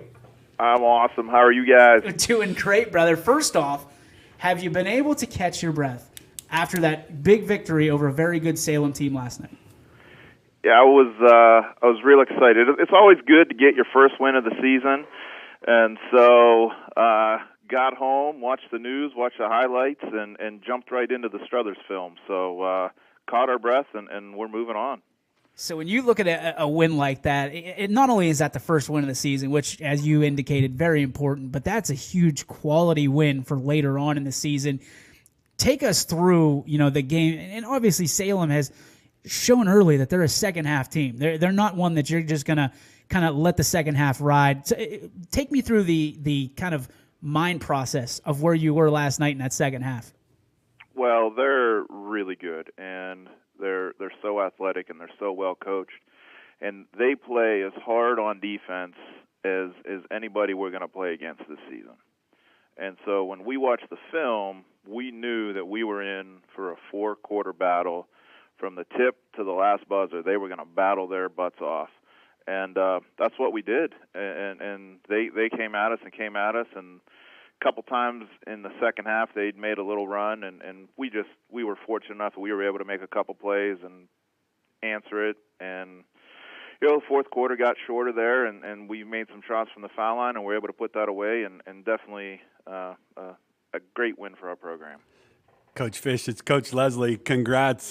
Coach, I look at your schedule, which is a very, very tough and demanding schedule, which I know you like. You opened up with Laurel, who is one of the best teams around that you play, and then a good Salem team last night. I look, Coach, Izzy had 27, Lamparty Gabby had 15, and Lexi Giles had 13. Good scoring night for some of your players. But talk about some of the players on your team for the South Range fans that hopefully we'll get to watch games on YSN. We're proud to be a part of South Range. Talk a little bit about some of the kids that fans can look out for. Yeah, after we lost to Laurel last Saturday, we were actually up to about halfway through the third quarter on them, and we just ran out of gas. And to be honest, we didn't get much production from our bench, and we called them out right after the game and said, if this season's going to be special for us, it's going to take all of us, and that means our bench has got to show up every night. And that's a long bus ride home for them to think about that message. So you talk about I'm sorry, go ahead. No, that's all right. I caught a pause. Our bench was phenomenal last night. And, Mallory Vidman, who this is her second year starting for us, is an overlooked player, and her value to us, she's one of the best defenders we have, and she guarded Kyla last night, and she guarded the Davidson girl a couple times. And she can match up with anybody regardless of size or speed, but she gave us a huge 6 points. Emma Cunningham came off the bench and gave us 4 points. Hannah Krause gave us 2 points. Hannah Hakinen gave us 2 points. And that doesn't sound like a lot, but when you add it up, that's 14 points. Guess how many points we won the game by? 15, 14 right? points. 14, 15. Yes, sir, 14, 15 points. So that's why the bench is so important to us. And so, you look at that from a standpoint of who else is on our roster, and those girls are going to make a huge difference. And you have got a girl like Bree Kohler who did not score and was in foul trouble the entire game, but she became another coach on the bench when she was on the bench with foul trouble, making sure the girls knew the plays, making sure their heads were in the game so that when they went in, they were able to make the contributions they did. So even though Bree Kohler doesn't show up in the scorebook, well, she sure shows up in that win for us. All right, so you talk to your girls about how special can this season be. Let's talk about your expectations for what this season can be. What expectations do you have for this year's team? I mean, you said you've got Bree, you've got the Lamparties, you've got Lexi, you've got from top down one of the most, I don't want to say star-studded because that's not the right word, but a team, a unit that expects a lot out of this season. What are your expectations as a coach, and what are the team expectations? Yeah, I would love to come on here and be funny and tell some jokes and make everybody laugh. And I hate to give you coaches speak, but we talked last night after the game that win or lose, that was part of our process. And the process continues tonight at practice. And then we're going to get ready for Struthers at tomorrow's practice. And we're a day-by-day team that we have to make sure that our focus stays on what we can do today. Because we can't go win the league championship tonight. We can't go win any tournament games tonight. We have to go to practice, and we got to win our practice tonight. And one of the things that I love about our girls, you watched the highlights last night, and they put a couple EN1s that we had on, and there's no celebrating. There's no, hey, jumping up and down. It's our 5 girls meet in the middle, and if you look at their faces, they are on a business trip. And we know that if we want this to be special, we've got to make sure that we take time to enjoy the process. We have to make the moments meaningful. And they've got the attitude of, hey, we're fortunate to play games right now. Let's make sure we take care of business so it is meaningful. Well, Jeff, Steve again, a couple things for me. First of all, I've known you a long time. You are funny and entertaining, so I'm just going to let that one stay there. But you hit on a couple things for me that we've talked about in this show, Jeff. Day by day is one of the things you hit with me. I have a daughter that plays. I know the changes and the maybe fans, maybe not fans. Role models like yourself as a head coach to me are huge. My question for you, and we've talked about this, we all want to beat COVID. You have to fight it, but you have to also get after it and believe in what you do. As the head coach of the South Range girls team, is there a blessing in disguise through these tough times of COVID that you look back on that could help this basketball team in the future? Steve, I think that everything that is happening, everything that we're going through are blessings. Maybe they're disguised, maybe they're not, but I think what is going on with all of this has really opened, I know in our locker room and on our team, it's opened our eyes to appreciate the fact that, hey, we're allowed to practice tonight. There are a lot of schools in this state that aren't even allowed to practice, and we get to do that. And we've had girls in quarantine who, you would never think that a girl would be excited to come to a practice and run the way that we do. And I'm getting texts say, hey, Coach, I'm back today. I can't wait to be there. I know we're going to run, but I'm going to love it. And you see in our practices, you heard Coach Cullen. By the way, how perfect was it that he called in telling you that he had lost his phone? That was Coach Cullen right there. But you hear him talk about that every day is a chemistry lesson. And last year at the beginning of the season, I didn't even know if these girls talked to each other outside of basketball. And as the year went on, they got closer and closer and closer. And one of the most special things that I've enjoyed this season is we've had 5 or 6 different girls at different times that have been in quarantine. And our girls that are at practice have heavy hearts because they love those girls so much and they love playing with them that it hurts them not to be able to have them around. And so it's really brought us even closer and given us a greater appreciation to focus on what we do have. We talked about Thanksgiving night, or the night before Thanksgiving. We may not have as much to be thankful for, but we have to be more thankful. And these girls are doing that and really appreciate just the daily process we have. I love that. You want to talk about role models, Steve. This guy on the other end of this phone. I'm sure he had to help Coach Cullen find his phone, too. We could investigate Guaranteed. that. Yeah. Guaranteed. Many days of that. I mean, I can just see Fish in his car digging out the phone for him. So when I talk about role models, this guy right here, number one role model for me, I've got to know Fish over the last 4 years, and he's been supportive not only of YSN, but everything that South Range does. He's there. You see him there all the time. Right. Golf outings, you see him stumbling all over the place when it comes to that. But you look at Fish, accountability has always been big for you, right? Accountability is something that you instill in your kids. It's a buzzword nowadays, but for you, it's something you take very seriously. Talk to me about when you talk to these young ladies who are having to learn faster and apply accountability more in their life than back when we were in school and playing. What is the number one accountability at the top of your list that you're trying to push to these young ladies? Well, I think it's playing for each other. I think that it's an old cliche that anything worth doing is worth doing well, and we don't show up to be average.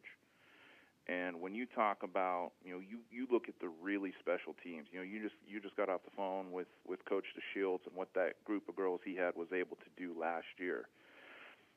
They were really talented, but what made them special was that they took the self out of it and they played for each other. It wasn't I need to get my stats or I need to get my highlights. It was whatever we have to do for each other to win a basketball game. And the most important thing of that is that we teach our girls is that's got to happen when you leave the court. That's got to happen when you need a friend, when you know somebody's struggling, when you know somebody's going through a tough time. You need to be there for each other. And when you're able to look beside you and know that because of the people that are beside you, whatever you're going through, whether it's life or basketball, that it's going to be okay because of that, that's the ultimate form of accountability, and that's where special really lies. That's awesome. That's absolutely awesome. That's why we do what we do. There's no question about for coaches like this, and we're proud to be a part of South Range for their fans to cover games. But Coach, you hit that right on the head. The things that these young people are going through, I go back and try to put myself in that situation as DJ has. I would have a very hard time with it. That's why in this show that we've talked about, I have all my trust in people like you and staffs like you have at South Range to direct these student athletes in the right direction. Yeah, and what you guys have done to support the communities, I got to tell you how many grandparents and just fans that have texted me, hey, Coach, can I get tickets? No, I'm sorry, and that's a tough conversation. Coach, can I watch the game somehow? And what YSN's able to provide to not only Raider Nation but all the schools that you cover, you're giving a lot of families some peace of mind and enjoyment that they can at least tune in and watch these athletes play. All right, so let's get down to nitty gritty. Let's get off the court a little bit. Let's go. I indicated that you're the best dressed It's coach. not even close. It's not close. No, it's number one. Jeff Would you Fischel. agree with me, Fischel and Gunther, and the boys and the girls? But then you've got like 6 feet of dirt, and then you've got number 2, right? So my question, Fish, for you is going to be: is there a go-to? I don't know. I don't want to say uniform, but is there a go-to outfit for you that when you need a win, you just go to it in the closet? There is not, and because I'm so superstitious is the reason there's not. Because I know if I wear this outfit and we lose and it's an outfit I like, I'll never wear it again. Burn it. So it is random. It is so seldom planned. My wife does a great job of having everything organized in our closet so that when I wake up on game day, I can make a decision. But yeah, because I don't want to lose a good outfit because we lose a game. The outfit's way more important than a game. There's no doubt about that. Come on. All right, my follow-up question is the Christmas tournament coming up. Is there a chance that we can get you in one of these Christmas like fancy elves outfit? Not like an elf outfit, but like the one with like Christmas trees and stuff all over. If we supply the suit, would you wear it on the sideline? Listen, I've been, and some of these people through this COVID stuff have been like workout warriors. I've kind of made the joke that one of the symptoms of COVID is that you lose your taste. So I've been eating a lot to make sure that I don't have COVID. So I don't fit in those suits I bought last year. So if you guys can find one that fits me, that thing is going on versus Canfield on December 28th. Let's do it. Deal. We'll find one for you. You get it over to Quinn and Steve, and I'll make sure we pick it out. 100%. I'm in. I love it. Well, Coach, thanks for calling in. We appreciate all you do for all of us. One more. Yep. Well, before that's right. we let it go. Question of the day: best Christmas song out there. my go-to is Mariah Carey, All I Want for Christmas. My dude, that's my All number we one. want for you for Christmas is to wear what we're going to buy you for the holiday tournament. No, but seriously, to your girls and to your staff, we're proud to be a part of it. And thanks for calling in. Merry Christmas to all of you. If we don't see you, and we'll catch you down the road. Fish, we love you. We'll see you soon. Appreciate it. Yeah, same thing, and say well wishes to Ronnie. Can't wait to have him back. Appreciate it, man. All right. Yep, we'll see you guys. Thanks so much. There he goes. The legend. You might want to take a break. You better get some of our sponsors. We're on an hour and 35. So Hartwig's watching, so he knows he knows that we're up against it. But I mean, this is what happens when you have jam-packed shows. Listen, It's fun. Our sponsors understand, and Yeah. they would much rather see this, and they're scrolling through as it is Yeah. right now. But we are going to get to some breaks. I need to get more Yeah, catering we'll get because we've been something. talking. We'll go over last night's scores I have, and then we can go over today's action before Anthony calls in. Yep, absolutely. We're going to take a break. This is Running Point, brought to you by Greenwood Chevrolet in Austintown.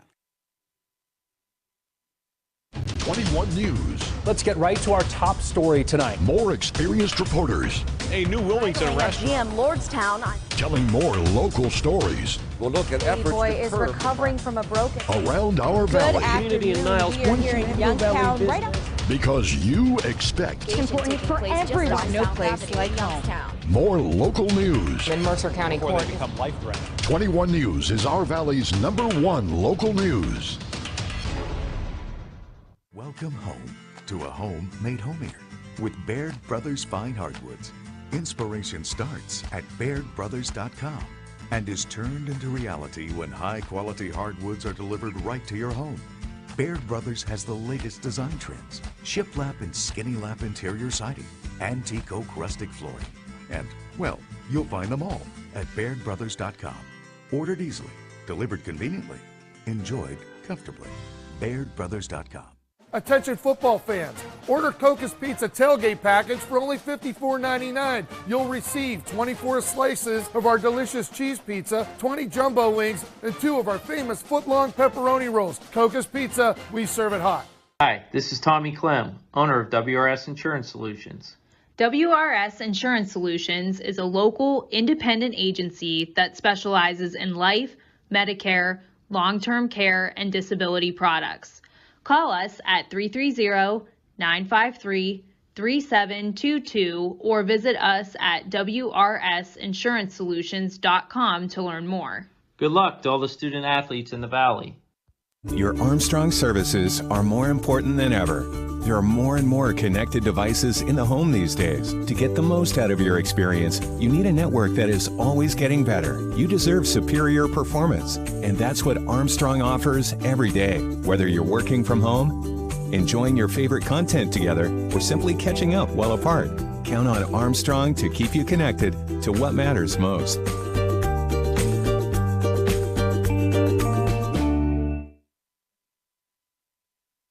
I went to Greenwood Chevrolet because I was really interested in looking at the tracks. Because I wanted my dream truck. Because I've been going there for 20 years. I think whenever we go there, whatever car we're looking for, they have tremendous inventory. If you're looking for people who care about you, Greenwood is the place to go. You know, it's like family there. The girls know me in service. It's Miss Kim in the Tahoe. I'm really happy that I went to Greenwood Chevrolet. Because they really went the extra mile for me. Now we're going the extra mile for you, only at Greenwood Chevrolet. Hello, I'm Greg Burbick with G. Burbick Farms. For the last 100 years, my family has farmed in the Columbiana and Mahoning counties. I began raising cattle in 1996 with the goal of providing a better product for you and your family on the dinner table. Our grass-fed and grain-supplemented Black Angus beef are raised with no hormones, steroids, or antibiotics. We're known for our hometown-friendly service and incredible tasting products. We're locally owned and have customers across the tri-state area. Our products go from our farm to your family. Stop by our farm on New Buffalo Road or visit us on the web at gburbickfarms.com. Don't forget to like us on Facebook. G. Burbick Farms, it just tastes better.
Jim Myers with Myers Family Insurance, your local Medicare and retirement resource. We're excited to have sports back.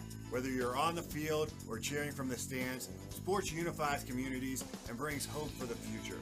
We're all one team working together. At Myers Family Insurance, we know the importance of a great team. Our team continues to grow to help you with your Medicare and retirement needs. The annual election period is October 15th through December 7th.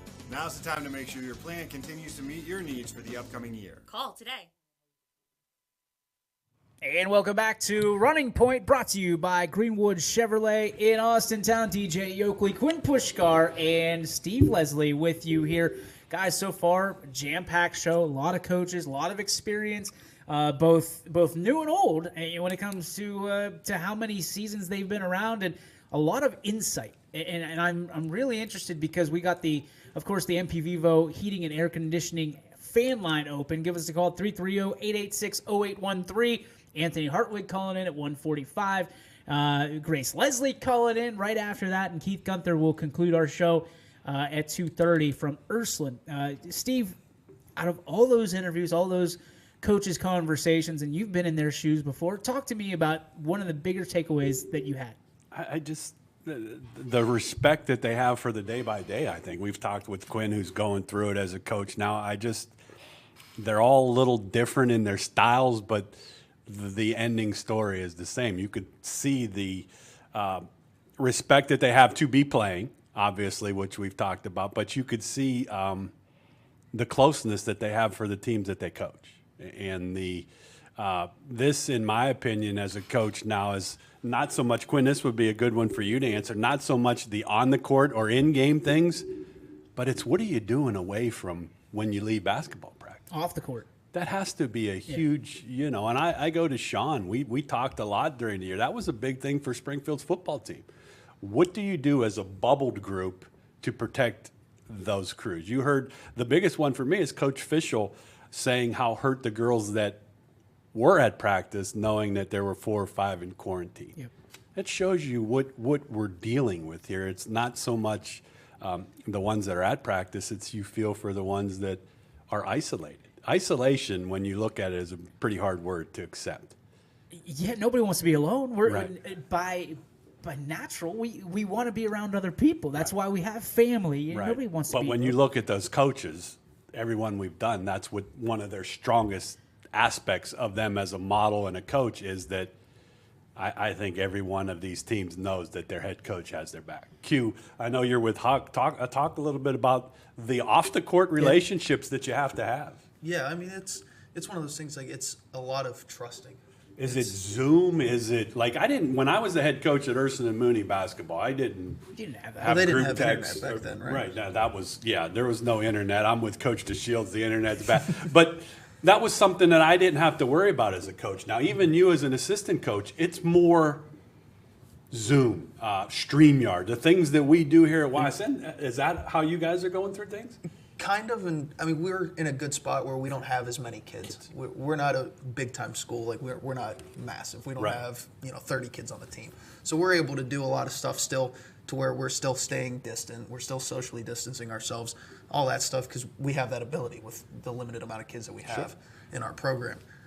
But yeah, it's one of those things, like, we gotta, as a staff, we trust the kids to do the right thing. Right. We trust that they're going to be mature and that's what it is. The kids are learning how to become more mature throughout all this. So when you, let's just take the three of us. When we were playing in high school, I often wonder, would a coach in that situation with us, in this situation, the kids are not, would he feel that way about me? I don't know. Here's the way I look at it. I mean, we talk about technology being a curse all the time, right? But it's been huge. Yes, communication and keeping people close and informed, technology is huge. And technology and social media will always be a tool to me, right? You can either be a tool in using it and putting yourself out there and making yourself look like a tool, or you can use it as a tool. And for these coaches nowadays, most of them are hip to this, right? Yeah. Understanding group chats and understanding using some of the apps that are out there that, if you got more than 15 people on it, you can use an app and keep people together. Instant information where when I was in school, and I feel old saying this, you had to wait till the afternoon announcements to know if you had a baseball game. Right. If it was canceled or if it was nowadays, that's what I'm saying. You know as soon as it happens, drop of a hat. And that's part of why I again, not to beat a dead horse here, because it's far from dead, but when you have the governor on at 2:00 and there's no communication, everyone knows in that office what he's going to say. It's scripted. Sure. And there's a team in a locker room in Northeast Ohio, and they don't know what you're going to say. And we, the media, get it before the team does because we're watching Governor DeWine, and they're not. They're having their team meal, breaking bread together, getting on that floor. There's a problem in that. There's a problem that we get that information at the same time as these teams do, as these coaches do, as these athletic directors should know first. Handing it down to their coaches, handing it down to their players. I admire so much what Coach DeShields said is don't put it over the loudspeaker. Let me do it. Let me do it. Right. There's a way to do it. And I didn't know that. You know, it might be public knowledge. I didn't know that. So for me, I'm trying to hide emotion because I can imagine being in that locker room, being in the position he is in as a coach, as a role model, sometimes a father figure, mother figure, wherever you're at, and having to break that to a team who, especially the seniors, that's the last time they're ever going to play basketball, a lot of them. That's it. Waterloo had the same situation yesterday. Terrible. I mean, we talk about terrible. We talk about safety first, right? Always. However, we don't know. We are not guaranteed anything. So I always fear it, respect it, but fight it. There were teams that played last night. Yeah, fight it. So I'm having a hard time understanding through this whole COVID situation. There's no communication, number one, and there's no, I guess, just apples to apples, right? So Waterloo doesn't play, but another team does. Doesn't make sense. Explain to me why. No. When you talk communication, Coach Cullen's done this a long time. He was probably the leader of communication back in the days that I coached and played, because that's the guy that knows how to communicate, always has communicated. But I'm with you. How is one playing and one not playing? Doesn't make sense. No, kids need this. They need it. They need school. They need, and that's, I respect and admire every administration which is doing things remotely. I love that. But kids need kids. Do you feel that there's going to be a ripple effect? And I'm not talking from athletics. Let's talk as parents of students, right? They wanted my 3-year-olds to be on Zoom. There's no way, number one. But from Grace's perspective, let's say she's a senior this year. She's going remote. The education standpoint, teachers are doing the best they can. Absolutely. Districts are doing the best they can. I'm not putting this on teachers or districts. No. I believe there's going to be a ripple effect between going from high school to college because of this. Yeah. Because of the education, the not knowing as much, not learning it. Like, you can tell a kid to read 6 chapters in a book, but having to hold them, the word of the day, accountable in the classroom is different than holding accountable on Zoom.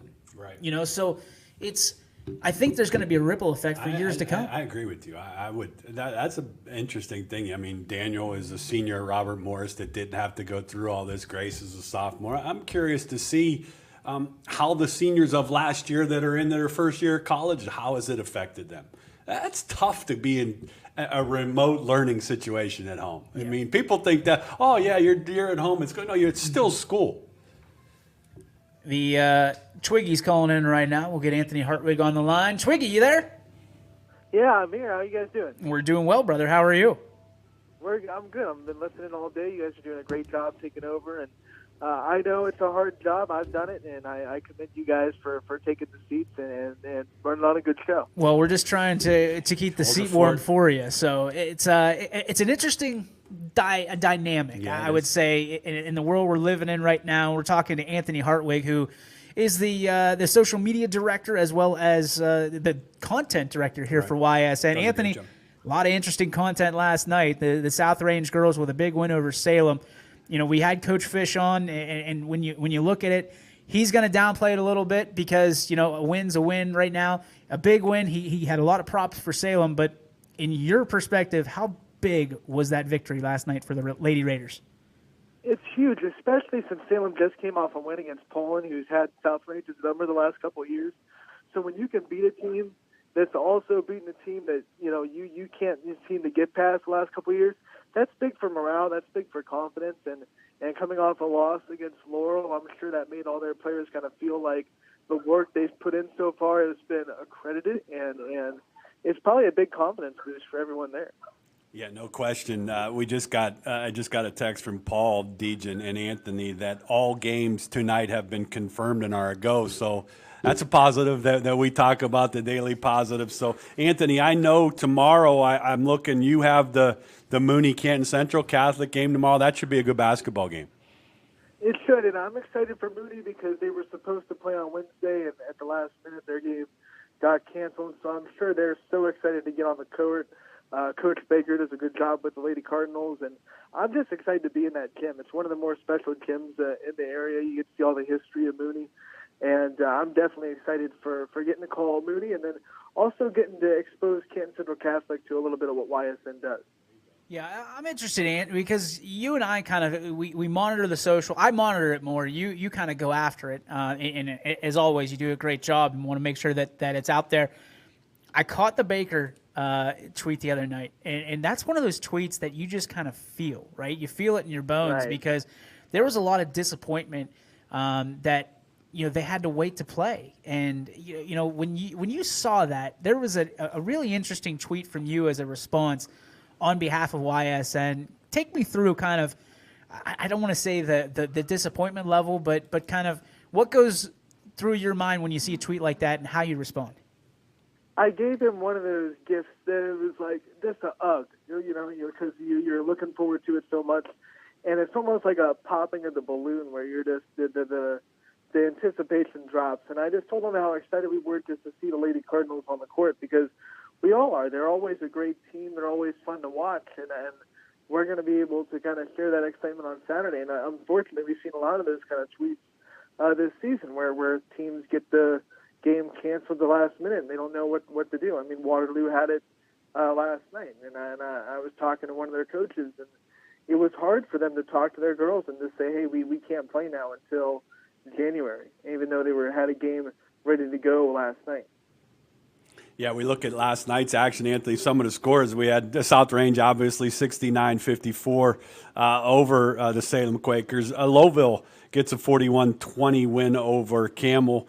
Another game, Louisville, who is one of our YSN schools, loses a tough one to New Philadelphia, 45-43. And lastly, Struthers gets a nice win on the road against Jefferson, 65-36. And on the boys' end of it, Lisbon gets a big win, 70-27. So a good night of basketball for YSN tonight. As I look with Anthony here, boys action. Deej, Fitch and Hudson. Ty will have that call. Canfield and Poland. There's the old rivalry that the league affiliation isn't there, but Richie will have that call. That should be a good basketball game. Crestview and Wellsville, two teams that will get after one another. Larry will have that call. Mark Franken will have United and Heartland Christian. Lowville and Springfield, Alex will have. And then, DJ, you'll be on the Salem Minerva game. So 6 games tonight, all confirmed that are a go. So when we talk about blessings, that's a blessing for all of us at YSN. It absolutely is. And we get to be fans and go and call the game, but it's just a blessing for the families and the players and the coaches that kind of look forward to this season every year, and they finally get to kind of go out and play it.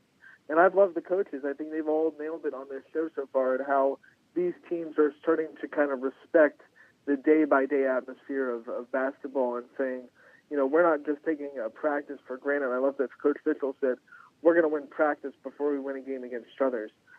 So win the day, and that's all you can do when you're faced with COVID-19 is just win the day. We're talking to Anthony Hartwig, the content director and social media director here at Your Sports Network. Ant, you're one of the longest tenured employees, or what we like to call teammates here at YSN. How has this year been different for you?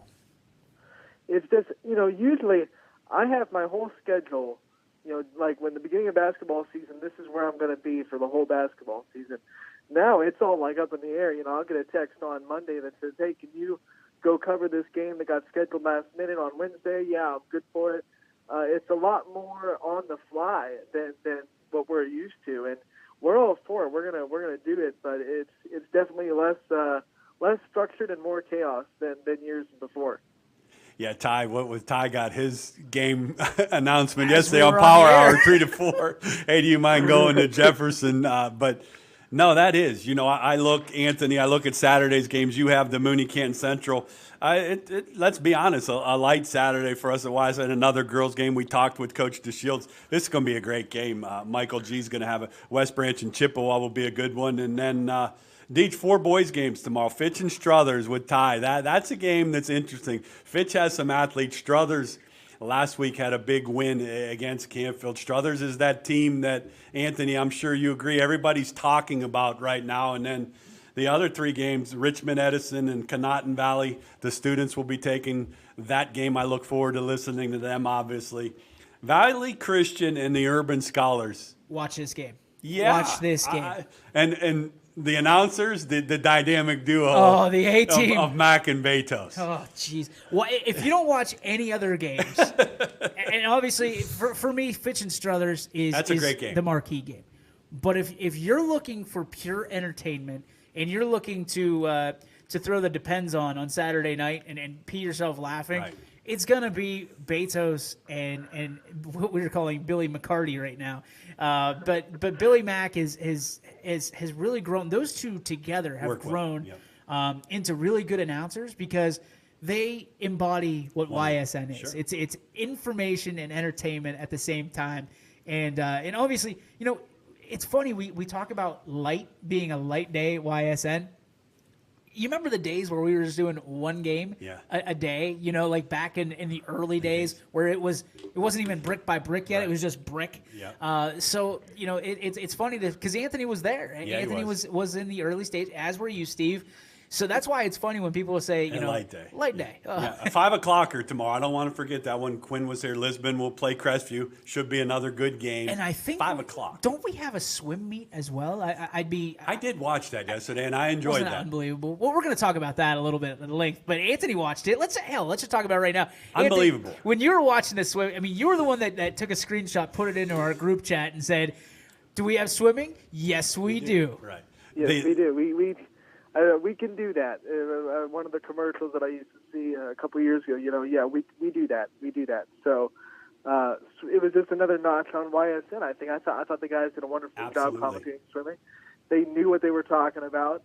They moved the camera really well with the swimmers, and it's great because it's swimming. Parents weren't even allowed there. Nope. So everyone got to watch, and I'm sure the numbers really skyrocketed for that swim meet. I'm gonna break some news and let you know that the swim meet had the best number. It had 2,300 people watching yesterday. Oh, salute to the boardman, obviously, for getting that up for us that we're partnered with. They did it, but I'm with you, Anthony. I thought that the announcers were fantastic because I know nothing. Nothing. Same here. How I give them credit for giving scores on dives. I was watching the diving part of that. I thought the camera work was excellent. And again, you talk about blessings through all this. It's a blessing for families to be able to watch that. But that's the thing, and I don't want to jump Anthony, but this is what YSN is. It's not just football. It's not just basketball or baseball, softball, volleyball.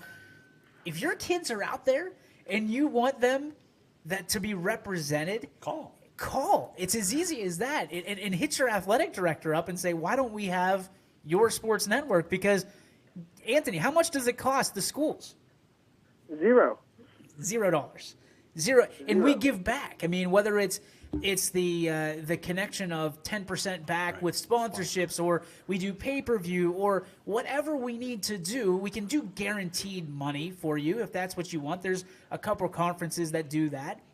Let's do it. At this point in time, in this age of COVID, and we don't know where fans are going to be allowed or not, why aren't you protecting your investment, which is your student athletes? Right. That's where these 53 on the wall have protected their student athletes, and we're proud to be able to represent them. So from my standpoint, Anthony, how difficult, and I'm going to put you on the spot here as your quote-unquote boss, How difficult is it to keep up on social media with 50-plus teams? It's really it's difficult. I have a lot of help. You know, I miss some stuff, and luckily you're monitoring too, and you can see stuff that I don't see. I always get frustrated when I see something on Facebook and I go to share it, and it's been shared by you 30 minutes before. It's like, you beat me. But it's a great teamwork, you know. And if I had to do it alone, I think it would be very overwhelming. But it's a great kind of thing that we can tag team things. And props to a lot of these schools for having the VNNs and the other things where they can tweet their scores and tweet their stories, and make it a lot easier on us to kind of find out what's going on in each of these schools. I mean, Waterloo Athletics, just for example, last night, they were on the ball with keeping us updated on when Waterloo kind of had to shut down for the rest of the year.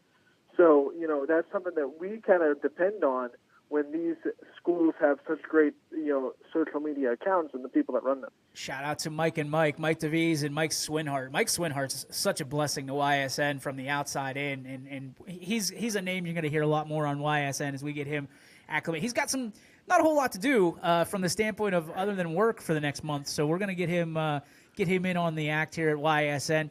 Ant, over the weekend, is there a game other than the one that you're doing, obviously, with Mooney that you're most excited about seeing? Oh, man, it's West Branch Chippewa. I mean, those are, you know, Division II powerhouse meeting a Division III powerhouse. Chippewa is always in the regional tournament. They're always a great program. So it's just another notch in West Branch's schedule where they're going to be challenged. And I'm excited to see how they handle it because it's a new team. Just Field said it. They lost 6 seniors, and they only have 1 starter left. So it's going to be a new challenge for a lot of new faces on that West Branch team. So I'm excited to see how they handle the defensive pressure that Doylestown Chippewa kind of brings with them. All right, last question for you before we let you go, and it's the question of the day. You've been listening. You've probably thought about this already, so it's an easy one for you. Best Christmas song out there right now for Anthony Hartwig? I remember you asked me this on a broadcast like 2 years ago, and I said it, and it's not going to change. I hate to repeat an answer because Coach Colin already kind of took it, but it's Where Are You Christmas from Faith Hill and the movie Grinch, How the Grinch Stole Christmas. It's just it's a good song. It's one of the only Christmas songs I can listen to out of season. So that's my pick, and it's going to be picked twice on Running Point. I love it. Steve, anything else for you? No, again, thanks for all you do for all of us at YSN. DJ was a big part in setting up today's show, getting messages out to coaches to get a call. So, Anthony, appreciate everything you do for us, and I'll be listening to your call tomorrow. You got it, and your work is not left unnoticed either. You guys are doing a good job. Keep it up. Thanks, brother. We'll see you. Anthony Hartwig, the content director and social media director here at YSN, doing double duty. He doesn't – I try to give him as much credit as I possibly can because what people don't understand is, you know, when he does everything twice as well as anybody else I've ever met. Yeah. And it's because of his work ethic. It's because of who he is. It's because of how he does stuff. Anthony Hartwig is an MVP a million times over here at YSN, and we can't give him enough credit. Yeah, I'm with you. I can't give him enough. He is that guy for me that is always there. He's always there with a suggestion or a thought or an idea. And, you know, for me, it makes things that I do easy. I say sure, and he's like, I got it. I'll get the times for you when they're confirmed. And, Deej, let's be honest, without people like Anthony Hartwig, without Quinn, who was here earlier, some of these younger guys, the younger generation of the YSN guys that you have on Power Hour, I've gotten the opportunity to get to know over these 12 weeks of football. And you want to talk solid, they're all solid. The Betoses, the McCartneys, you know, Anthony Romo and Jamie Thompson. There's not enough words to describe what they are and who they are. Richie Giuliano, I've always said, is one of my favorites. We're lucky to have great announcers that all these high school fans should enjoy listening to on a nightly basis. I got some news from Mike Swinhart, just jumping into the messages here. It says we might need to check on the Mooney-Canton Central Catholic game tomorrow, as the Canton Repository has Central Catholic and St. Thomas Aquinas sports suspended while Stark is in purple. So that's one that Anthony and Paul will have to jump on and make sure that we have that.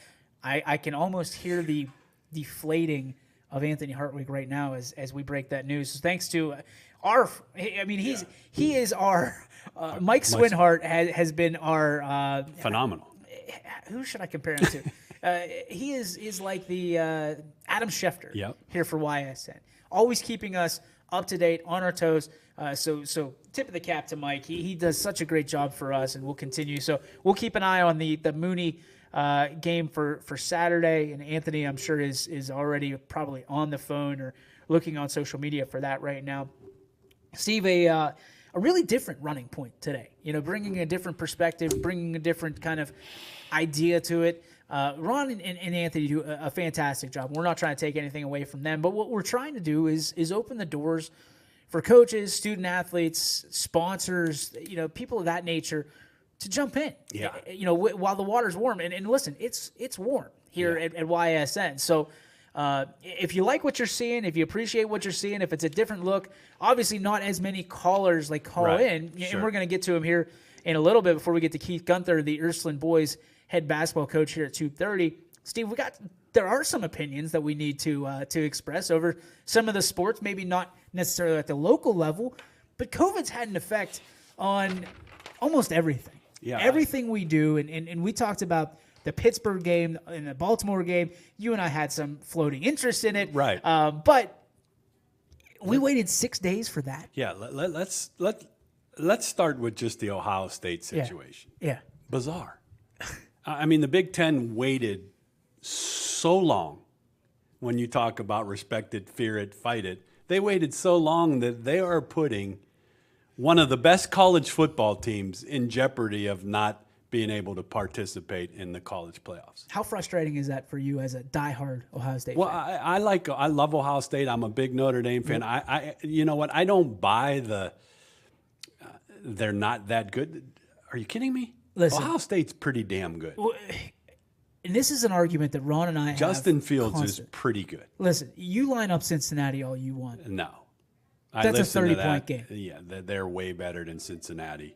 I like both of those teams. Ohio State has owned Notre Dame for years, the last 4 or 5 times they've played. I feel bad for – we talk about our students. Let's be a Justin Fields or one of those top guys at Ohio State that has to go day by day. They don't know whether they're going to play or not. Every game. Do I have enough games for a Big Ten championship? I don't care about a Big Ten championship. I hate to say that.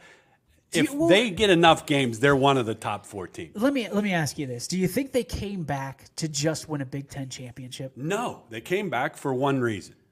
So to win a national championship. Okay, so right now it's Alabama, Clemson, Notre Dame, and Ohio State's 4th. Okay, so those are the 4 best teams, no doubt in my mind. But if a Florida beats an Alabama in the SEC playoff, which I don't see happening, but if it does, then if Clemson beats Notre Dame, I'm a Notre Dame fan, Clemson should go before Notre Dame.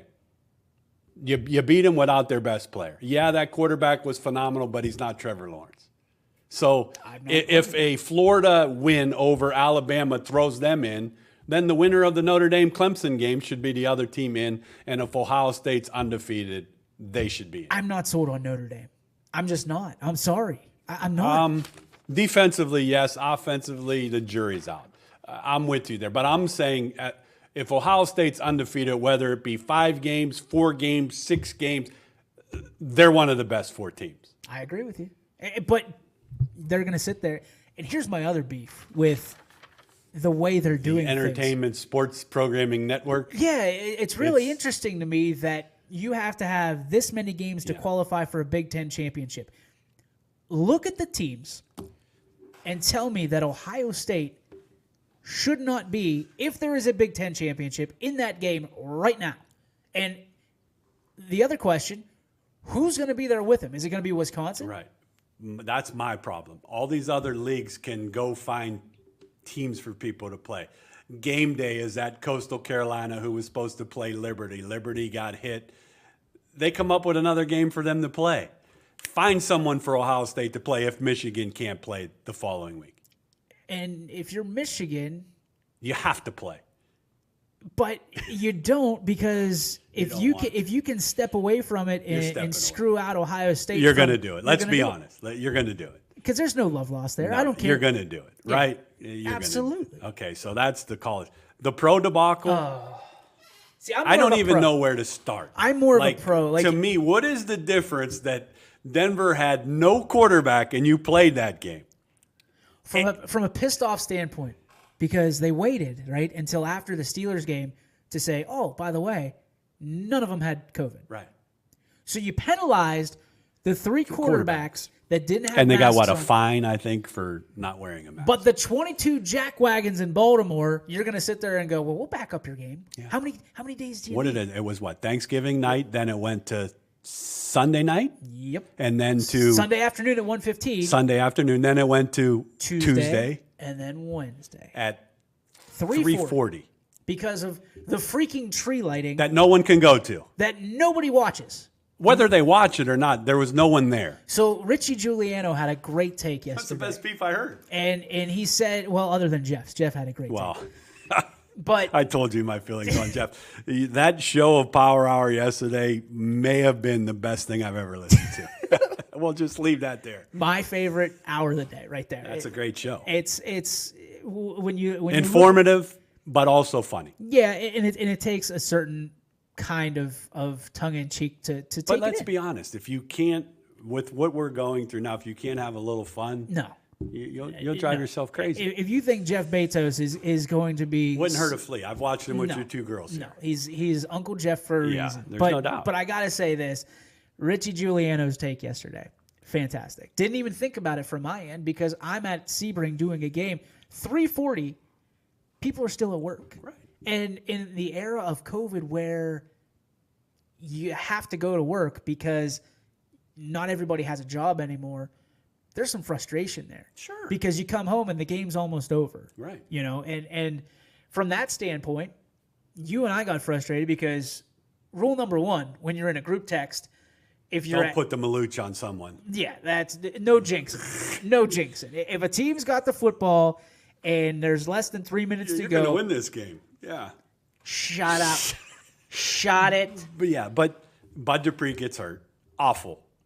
Okay, but now you're going to make them play Monday night against the Redskins, which is a trap game, and then Sunday, and then that's. I mean, how can the NFL justify that? From if you're telling me that it's for safety and you're protecting players, athletes, and their families, how is playing 3 games in 12 days possible?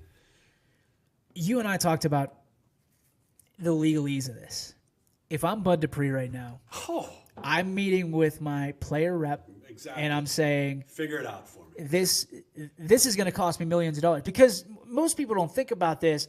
Bud Dupree will not come back until at least November of next year. Right. Okay, so let's throw a Ben Roethlisberger in there. Yep. Has plenty of years in. What happens to a guy like him if he gets hurt in a 12-day frame? The season's over. Let's just put it that way. The season's over. So we got a very special guest on the line right now. We'll get back to our pro talk in just a minute. We are joined by the Grace Leslie. Grace, how are you? Good. How are you? Doing well. How are you? First off, you're doing well. We appreciate that. Have you been isolated? How has this COVID affected you, at least in the basketball season, as we sit here on December 4th? So I haven't been at practice probably for maybe 3 weeks now. Last time I went was our picture day, and then we got a confirmed case. And we've all been quarantined, and tonight we start our first official practice again, which I won't be able to probably attend till sometime next week, but we're getting ready. We have a big home game against Crestview on Monday, so it should be interesting.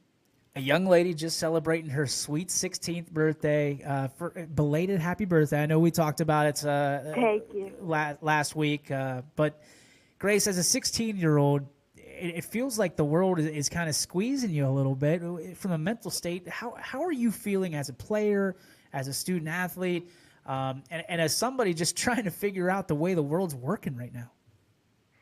It's definitely been challenging.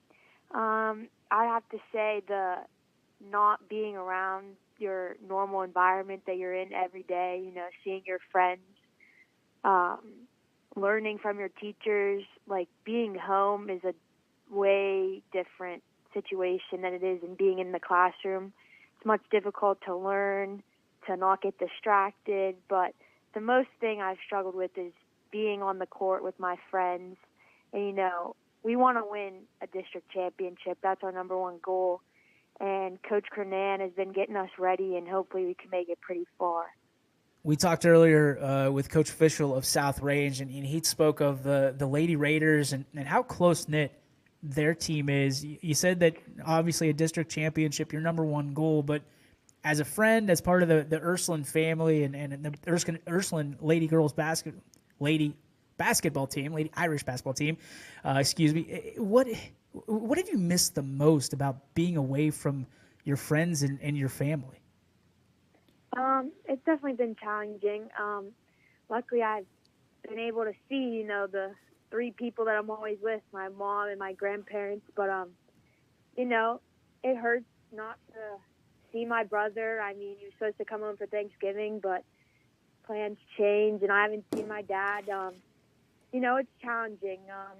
We've grown as a team with the different bonding activities. Coach Kernan's been Zoom calling us, going over our game plans.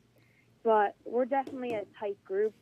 We have 5 or 6 seniors that we're really relying on this year, and they really have helped us. You know, it's challenging, but we've definitely grown as a bigger, you know, family, as a team. And as Coach Kernan says, he looks at 3 things in a person: their attitude, their effort, and how well of a teammate they can be. And he's definitely counted on me to be a big team leader this year.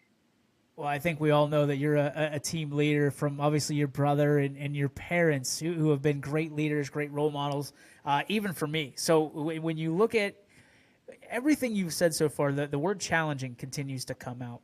For you, what has been the biggest challenge during not only just the basketball season here, but, you know, since March? You've been a remote learner, and, you know, you're a person that likes to be around people, just like your dad. What has been the biggest challenge for you? It definitely would have to be, you know, just being around people. I'm just such a positive person, and having people around me just brings out more of my personality. I definitely have missed the most just being on the court, because that's one of the most things I love in life. You know, big goals this year, some varsity playing time for Coach Kernan.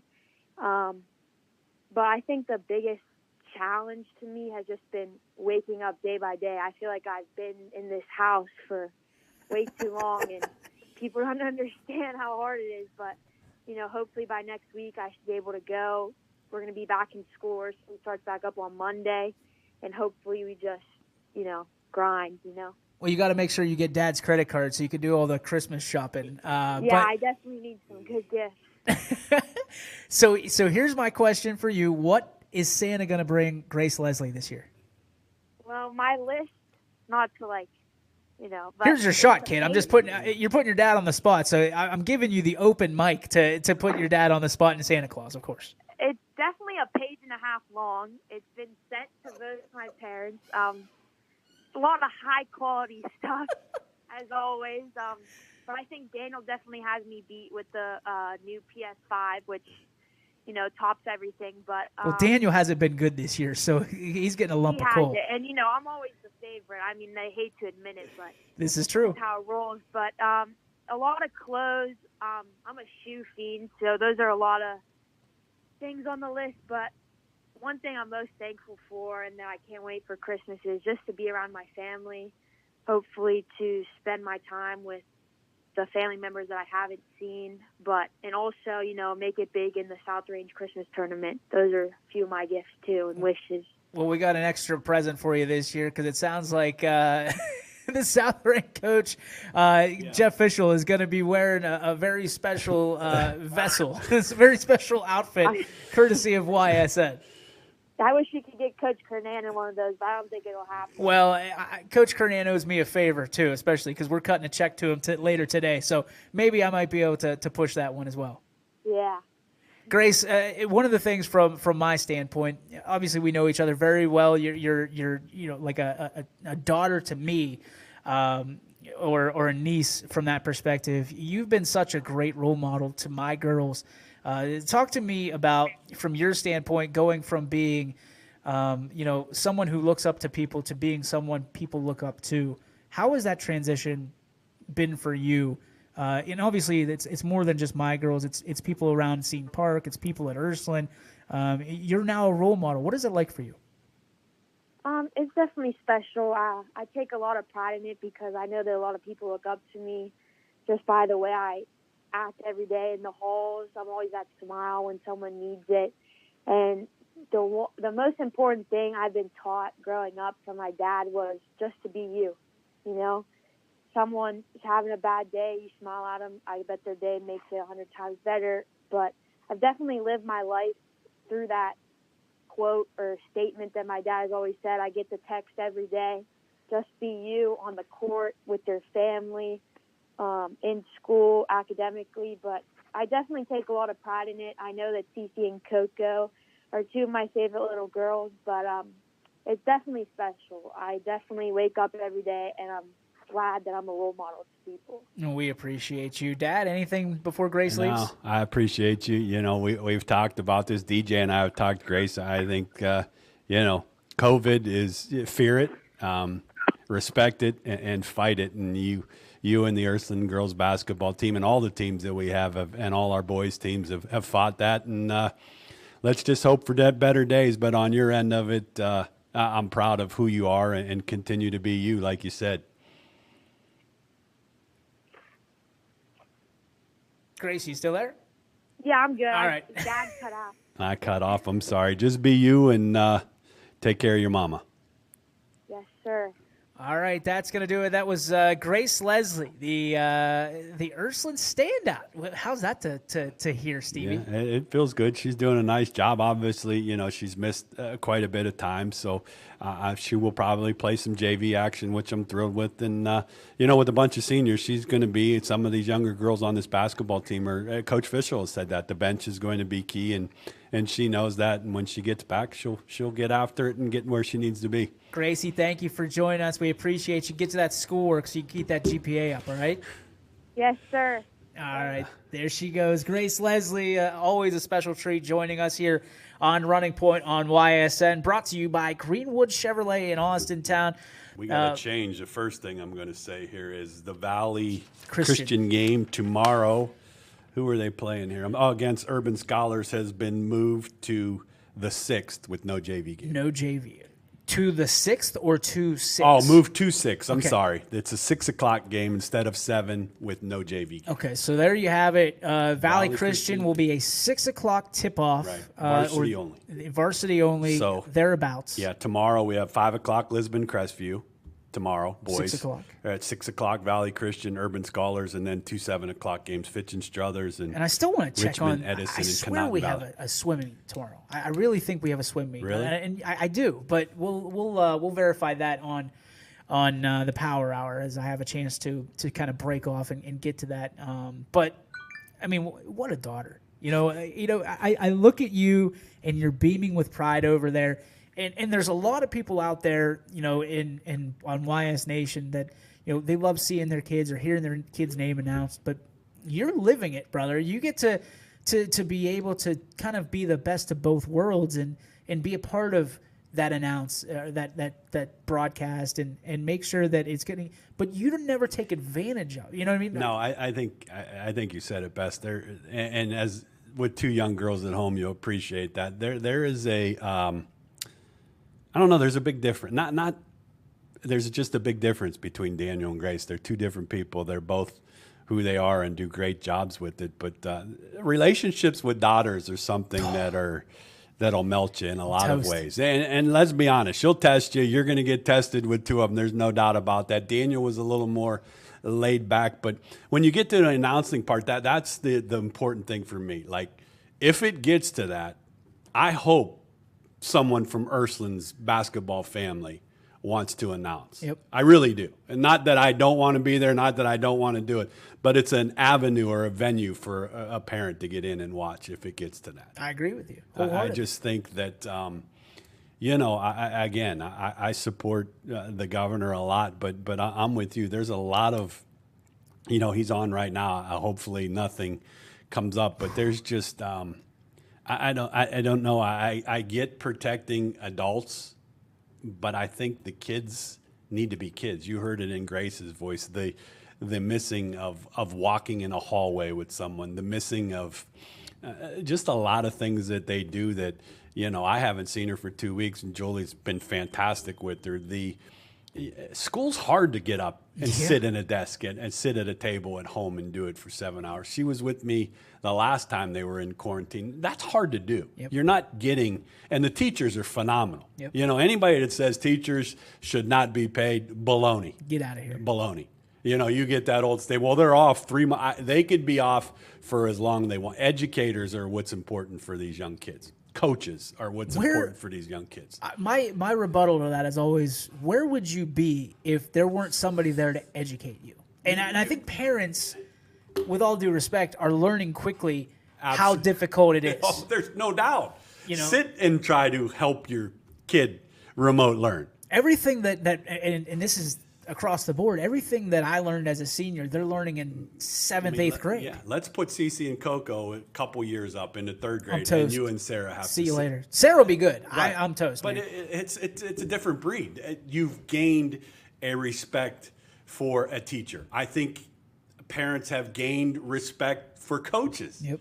It's those coaches have their own lives too, but also have to answer text and emails of changes like we just got. I saw... there's the Valley Christian coach that had to, those two schools have to now go back, get a hold of everybody and say, no 7, we're 6, be here now. You feel for Dolph Carroll and the athletic director at Valley Christian. Yes. And I don't think that the Urban Academy of Scholars, I'm not sure that they have a JV team to speak of, because I covered them the other night, and that was another varsity. Listen. If you're going to watch that game at 6 o'clock tomorrow, George Peoples, the big boy. Big boy, number 3, you won't miss him. 6'5", 294. My man is like Shaquille O'Neal in high school basketball. Right. It's incredible. And what they're doing from their aspect is fantastic. These are guys that are getting their life together, getting a great education at a great institution. How important are those role models? It's huge. And the coach's name escapes me, so I do apologize. But he did such a great job of playing maestro and coach to them, even when it was a little. I mean, they scored 2 points in the first quarter, okay, and there was turnovers. There was a lot of kind of trying to keep up with the Joneses when it came to Sebring's offense. But I got to be honest, the coach wasn't stomping his feet, wasn't flailing his arms. He kept calm and collected the entire time, because that's what these young men need. There's your number. What you just said, what they need. Yep. How many don't get that? Too many. Yeah, exactly. Too many. And that's the problem. Because we talked to a lot of coaches today. I don't even remember what coach said it. Be thankful. There's not much to be thankful for Coach this Fischel. year. Yeah, but be thankful for what you have. We talk to a lot of coaches anyway, right? With our Coaches Corner segments.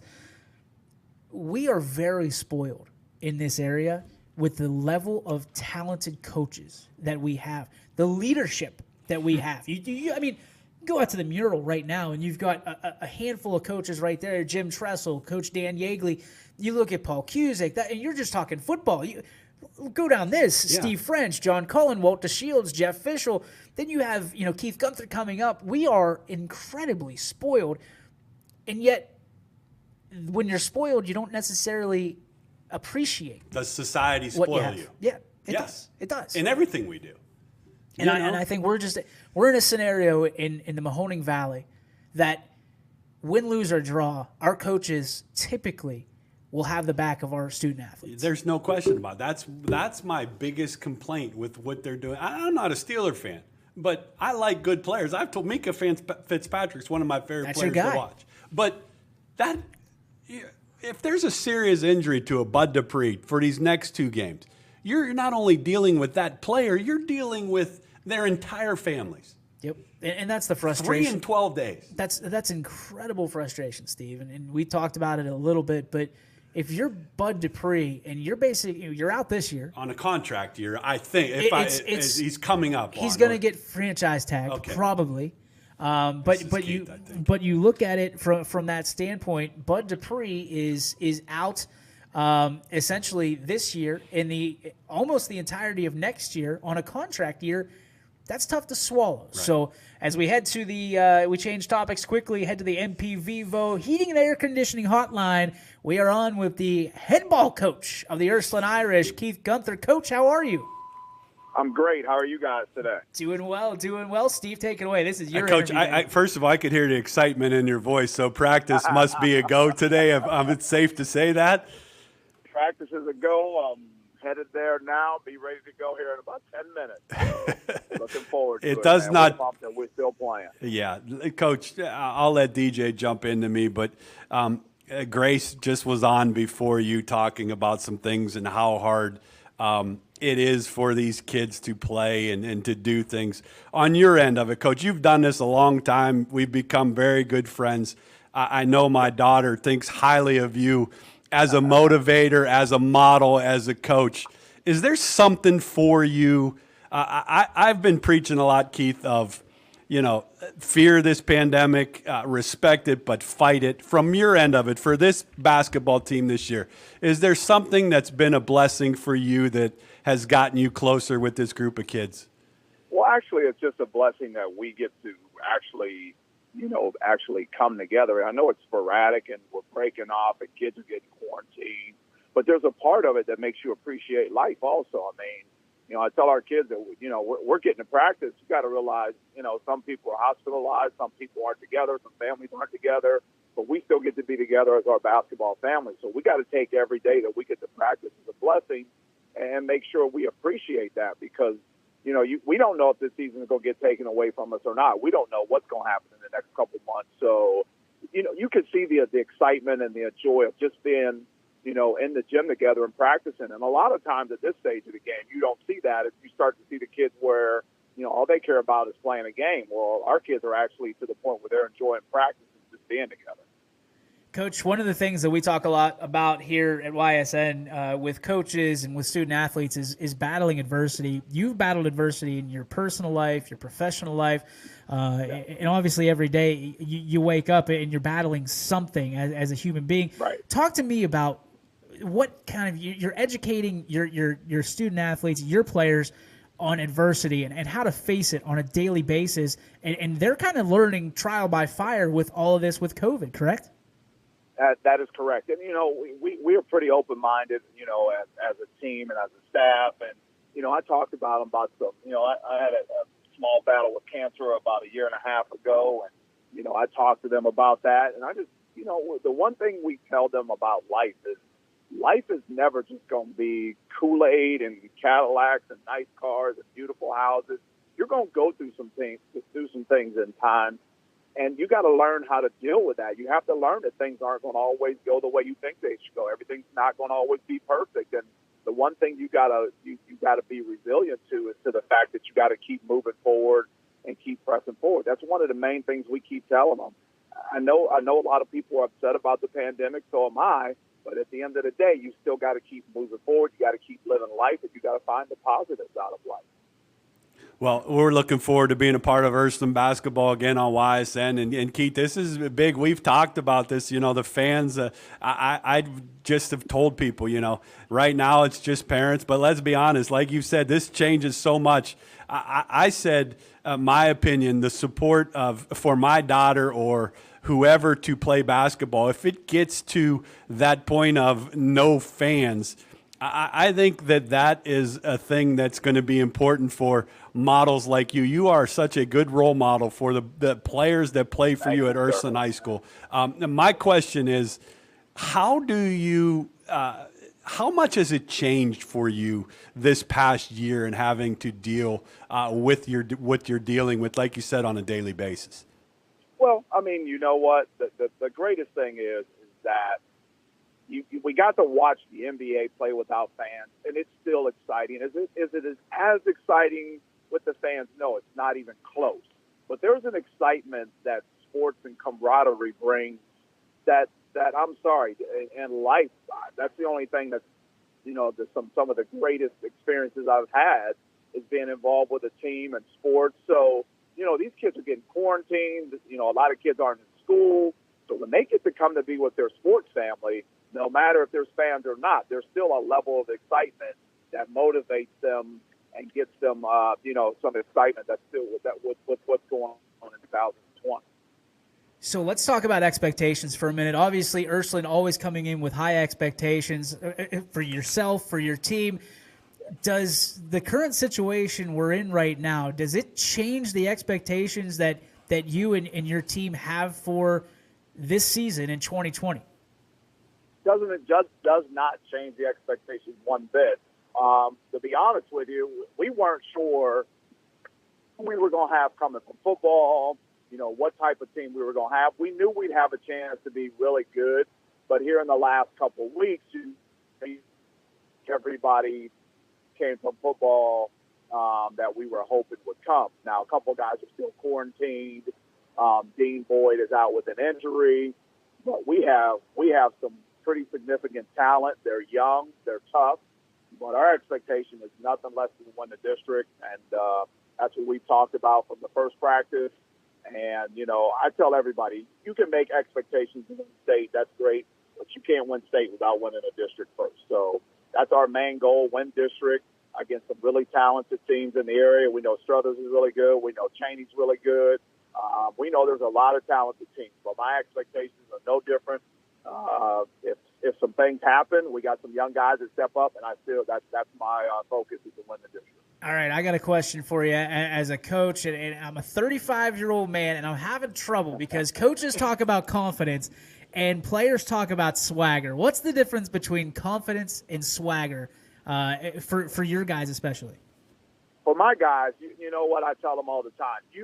When we step on the floor, I want the other team to look down and have just a little bit of an intimidation factor without you saying a word, with you just about your presence on the floor. You'd be surprised by when certain people walk in a room or certain teams walk on a court, they have a bit of a swagger about them, and they don't have to say a word. That's what I call swagger. Confidence is built up by work ethic, and that's my main point. I tell my kids all the time, when you work hard and you practice, that's how you gain confidence. So confidence comes with work. Swagger is just about a spirit about yourself. When you walk into a room or you walk onto a court, swagger is a presence about your body and about yourself. Wait a second now. First of all, you don't let your kids have swagger. I've been around. First of all, what he's saying is he's right, because I was one of those guys when I coached against him. If you weren't intimidated by them or you weren't prepared to strap up and play the game the way it's supposed to be played, you were going to get your butt handed to you, number one. Number two, you're right on with what you say about that. I think that's what's, Keith, and you've done this a long time. I think that's what's making our area better in basketball these last few years, that coaches are getting after kids and being a little more demanding. I know are demanding, but we just had this talk before you came on. Today's society lets you get soft and make excuses. I love what you do at Ursuline. I love that Grace is there and watches what you do, because you're there for that student athlete to get better. You play the best, you schedule the best, and I say this as a coach in baseball. If you don't believe in everything you say about being good and winning championships, then you shouldn't say it. Exactly. That's 100%. And that's just part of it. I agree 100%. We've gotten soft on our kids in society, and that's we've got to get back to some old school, hardcore, teaching these kids to be great young men, tough young men, face some adversity, don't cry about it, get through, suck it up, play tough, play hard. And, that's always been my philosophy. Now, I'll be honest with you, I cannot be the same coach that I was in 06 that I can be today. I mean, you have to adapt somewhat, but you still have to have your core principles, and you have to be you. But at the end of the day, I'll be honest, in order for you to have a good basketball team, you still have to adapt a little bit. I'll use a perfect example of that. I think Bobby Knight's one of the greatest coaches. I don't think he adapted to the kids, and I think that you have to still be able to adapt to the changing times and to the kids. You still got to be yourself, but you still got to be able to change a little bit also. Okay, so you talk about change. Accountability is a big word in sports right now. They talk about it from top down, from pro levels down to T-ball. When you look at accountability, how has it changed for you, and how do you still apply it to your student athletes, to your guys on a daily basis? Here's the thing: if you can't come into my practice, you can't come in our program, and you can't be there 15 minutes before we kick off, that's accountability to me. If you can't come in the gym and work hard every day, if you can't work on your academics, then I really don't. And lastly, if you can't be a good person, then I don't want you a part of my program, because you got to have some core values that you stand for, and that's what I mean by being accountable. That's the main thing that we got to make sure we instill in our young men and our young ladies. You have to be accountable to something or to someone, and that's the main thing that we still push in our program. If you're not accountable, you can't play for me. And honestly, there's a lot of kids that have, transferred because of how tough I am, or have not played because of how tough I am. At the end of the day, it's funny to see those kids that have transferred to come back years later and say, I see what you were trying to instill in me. I see what you were trying to do for me. Because at the end of the day, it's all in love. It's not because I just want to be that hardcore person. I know what the world's like. I'm 52 years old. I know how tough it is out here. We have to be that way in order to instill and make our kids to be able to survive. I got a new role model. I mean, straight up, I have a new role model. This guy, I mean, Keith, I've heard so much about you, and that's tough, because we come from an area in Youngstown where we're grit city, right? We're born and bred out of this, and we've got to punch the clock, grab our hard hat, and protect ourselves. And society continues to get a little bit softer, and these kids are a byproduct of it. And you see flashes of it, of the old school, and it's nice to know that there's coaches out there that still kind of put that element and that accountability not only on their kids, but put them on themselves, like Coach Gunther does. Well, he does that. Coach, before we let you go, talk a little bit of some of the guys the Ursuline fans can keep an eye out on this basketball team. Before you do that, DJ, I'm going to say this. He has 2 daughters that were phenomenal athletes, but he's got one sitting in the wings. I will leave it at that. He can talk about that. You want to talk about work ethic and getting after things. I watch my man shoot the basketball at halftime of Ursuline games, and the percentage is pretty high. He spends a lot of time with it, but that's why he has to stick around at the U for many, many more years. But Coach, talk about some of the key performers you have some expectations about. Okay, so we got some really talented kids coming back. We got, of course, Brady Shannon, our quarterback. He's one of our key guys that's coming back. Jakylan Irvin, who's right now in quarantine, is coming back for us. We have DeMarcus McElroy, one of the key football players, great running back. Vinny Filato has really surprised me this year. He's only a sophomore. He's coming back. And the name that a lot of people will be talking about for the next couple of years is the main. He's our best basketball player, hands down, is Terrence Sankey. Terrence is coming back. And for those of you guys that don't remember the DeAndre Brown era when he played for us, Terrence is a very similar player to DeAndre Brown, who played at Cleveland State, played overseas. So, we got Tyler Beck, who's a senior, coming back for a second year. We have Zach Papelia coming back, and then we have another freshman. He's pretty big and pretty talented. He's about 6'5", 6'6".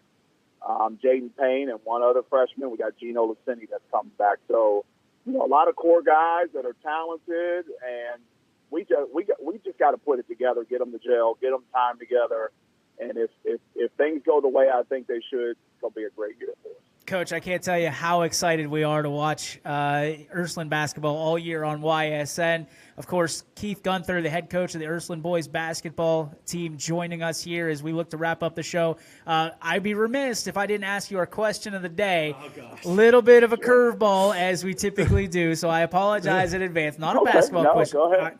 You're the best Christmas song out there right now, according to Keith Gunther. Whitney Houston, Little Drummer Boy. That a boy. See, he's old school. He's old school. Here's my last question before we let you go. Sure. You've coached DeAndre. You've coached Mark Hughes. Panky, I watched last year. I'm in full agreement. But I'm going to get a little personal with you because I think you can. Talk about your son a little bit. How, and I know your relationships with your daughters are outstanding, but this relationship with your son through hoops, Keith, talk about that and how special that is. It's an unbelievable experience. Both of my daughters were Division I athletes. I'll put that out there. Macy played softball at Wright State. Megan ran track at YSU. Both doing great in life, doing amazing things. But coming up with my son's been in the gym with me from the day he was born. He's had a basketball in his hand, and I'm not kidding you, in his crib from the day he came home. And that kid, he works at it.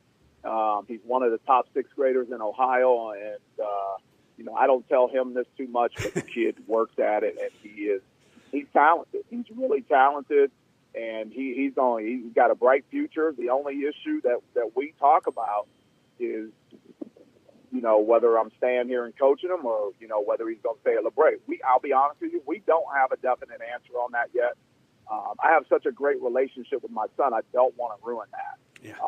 So when it comes to his 8th grade year, we'll make that decision whether I'm staying and coaching him or whether I'll be straightforward with you.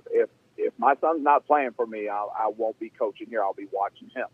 If he is playing for me, great, because I think it'll be an amazing experience. I've talked to a lot of guys about it who've already done it. I look forward to that, but if that's something that we don't feel as a family is an appropriate thing or the right thing to do, that it's going to ruin our relationship, I won't do it. Because me and him right now, we got a great relationship. Love him to death. He works his butt off, and he is. He's very talented. He's going to be a really good basketball player. The other thing I'll say is there's a lot of his friends at LeBray that are really talented also. So I have to take that in consideration, that am I going to pull him from his friends and that talented group? Don't get me wrong, I know we'd have a talented group here, but that's a decision that we're going to make when he finishes up his 8th grade basketball year. Well, Coach, you got a new fan in me because I'm super impressed by the conversation we had, and I look forward to your Coach's Corners with Steve all year here on YSN, and we'll be watching from afar and from a close here on your sports network. So best of luck today at practice, and we're looking forward to seeing a lot of the green and gold on YSN. Great. I'll talk to you guys soon. All right, Coach. Thanks. All right. Thanks. So there he goes. My goodness, Stephen. Yeah, he is impressive, to say the least. I coached against him. Yeah. How'd that go for you? Well, I got the head job at Ursuline. It was between me and Keith. Yep. And an opportunity came for me to go back to my home school in Ursuline. Supported that 100% to go to Mooney. So the factors of the two schools don't get along. Sometimes it's a lot worse than people. So Keith took the job. And the one thing I always respect about Keith is always kept me incorporated with Ursuline somehow. Knew I had some contacts with those kids. And, obviously when Daniel had the decision to choose between Ursuline and Mooney, Keith was one of the instrumental guys that I sat with, and this is the place for Daniel. His friends are here, and it ended up being a great move, and obviously Grace is there. But I will tell you this about Grace, and Keith knows that my daughter loves to be around Coach Gunther. My daughter also is scared to death of Coach Gunther. But I will tell you this, there is not a better role model for a student athlete to play at Ursuline than Keith Gunther. Is he hard? Damn right he is. Yep. Is he push you? Damn right he does. Are his expectations there? Yes. Just what he talked about with his son in that decision, that's who he is. That's and great. I became really good friends with him, continue to be good friends with him, and I would support anything he does because he does it the right way. He's for kids, like you said. The kids that leave there end up regretting that because he's that figure that we've talked about all show that needs to be here now. That's what kids need now is a Keith Gunter, a Jeff Fischel, a John Cullen, a Steve French. All the people we had on are doing a tougher job than just coaching daily. Unbelievable. What a show. I mean, you and I looked forward to this all week. I did. I was excited. You were excited going to bed last night. Yeah. I woke up. I said, "You ready?" You said, I "Damn told right you, I am." I told you, dreams do come true for everybody out there. I am heavily involved in sports, but to be able to step on the other side of this and talk to those type of people gives me more pleasure than anything. The people that we cover and you know, to all our 53 schools, you know, me and you have talked. I want to see this go, not taking anything from Running Point away, but we're going to incorporate a couple of these into each show in the weeks to come in basketball because there's great coaches, there's great players, and let's be honest, we're going to even incorporate ADs because their jobs are brutal. And they deserve a little bit of the line. I mean, and I'm not telling anybody anything I didn't tell them already. The ADs need to have some time in the limelight. You know, these are people that give up a lot. And to be quite honest, a lot of these athletic directors aren't full-time athletic directors. And what if you're an AD and your school's remote?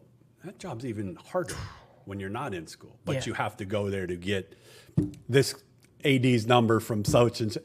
It's a, you know, the biggest thing, respect it, COVID, fight it, fear it, but you have to fight it. And I think we at YSN continue to strive to be the best in fighting it and putting platforms for fans to watch it. What's the one thing you learned today, Steve? I learned that we got a great community. I really did. I've learning from those coaches that we talked to. I learned that it's not about money. It's not. We talked about that. The donation we made to all our schools of $29,000. I don't work here, be the GM here for money. I work here because this is what I love to do, be a part of sports. And you and Brian have given us all at YSN the opportunity to do this. And like you said, this is still a baby yet. We're nowhere near where we want to be. And I know how you are. We will get there day by day. We're at the 3-yard line as far as I'm concerned. Exactly. On our 3-yard line. Yeah, so no doubt. I'm excited learning more about the coaches that we have in our community. I know we talked about it at length already about how blessed and fortunate we are to have these leaders.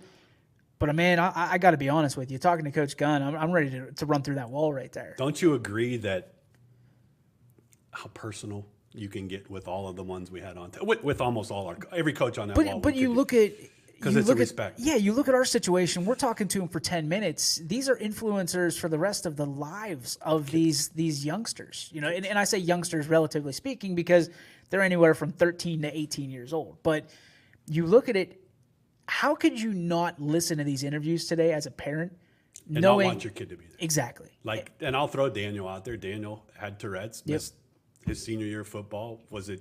Yeah. Keith Gunter to this day. Every time I see him, how's D doing? Never played for him. Yep. But Daniel was that student that he knew was in his cheering section every game for them. That's who Keith Gunter is. Not just the basketball player. He was at every football game. He supports softball. His daughter was phenomenal in softball. His other daughter, all league at YSU track.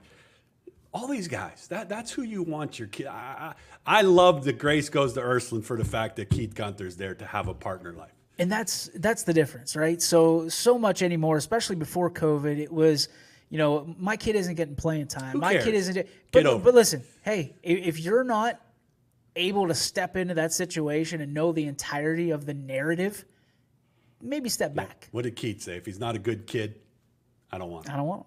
And that's, I think we need to be teaching more of that. We got good kids at YSN, all 53 schools. We do.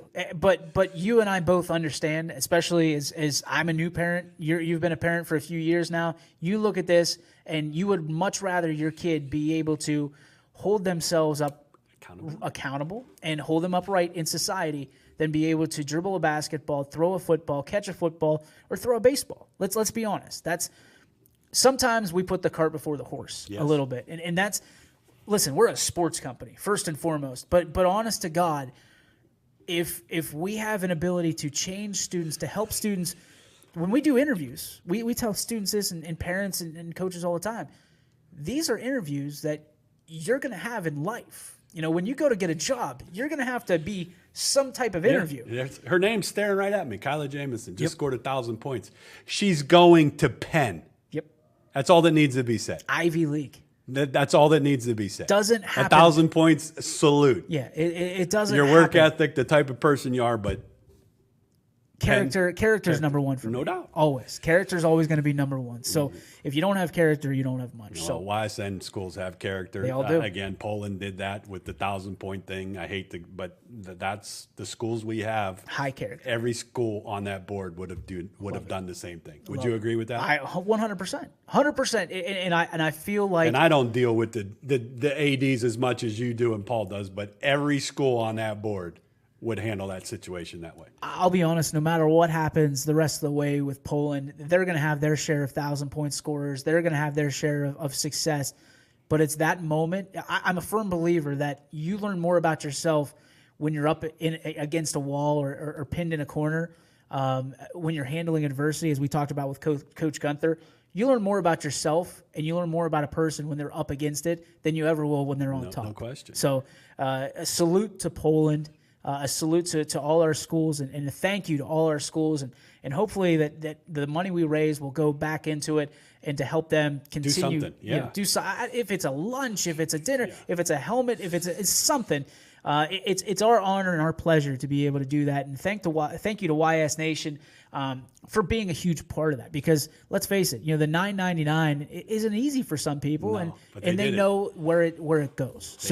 So thank you to everybody. Thanks to you, Steve, for coming in today. Dude, I Your told day you off. I could not wait. This is what I've talked about. Someday, be retired from the street department job that I have. That without that, I would not be able to have a family or make it. But this here is it's a gift. You've given us all gifts of doing things that we love to do, and it's become big time for it. Let's be honest. This is a unique situation, COVID, but basketball we would always be streaming. Yep. So this is our baby. Football, we were fortunate, but I think people saw how special it is for people to be able to watch. Potential. So hopefully, wink, wink, the state of Ohio can somehow, some way say that YSN, they are pretty good. We're going to let them stream because let's face it, families become so spread out.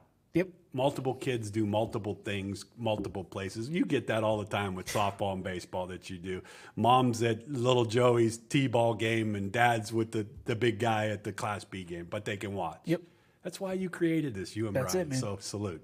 That's it. That's going to do it for our show. Special thanks to Greenwood Chevrolet in Austintown, the presenting sponsor of Running Point, and of course our hotline sponsor, MP Vivo Heating and Air Conditioning. Give them a call, and a special thanks to everybody that called in: Steve French from Springfield, John Cullen from South Range, Walter Shields from West Branch, Jeff Fischel from South Range, Anthony Hartwig, our own Anthony Hartwig, and of course Keith Gunther from Ursuline, and of course we couldn't go without saying thanks to Grace Levinson. Yeah, baby girl, thank her, and I look forward to seeing her. I'm gonna be honest with you, I haven't had a chance to spend much time with her, but she's safe, she's okay, and hopefully we can get her back to school and get basketball moving. That's going to do it for us. We have the Power Hour coming up. I can't wait to watch the Power Hour. That's all I'm zoomed in. I'm going to sit back here and watch my boys do what they do. You might be on it. You never know. No. You don't need me. You have a great weekend, everybody. We'll see you on Monday right here on Running Point. Ronnie, get well soon, brother. We love you. We miss you, and we'll see you on Monday.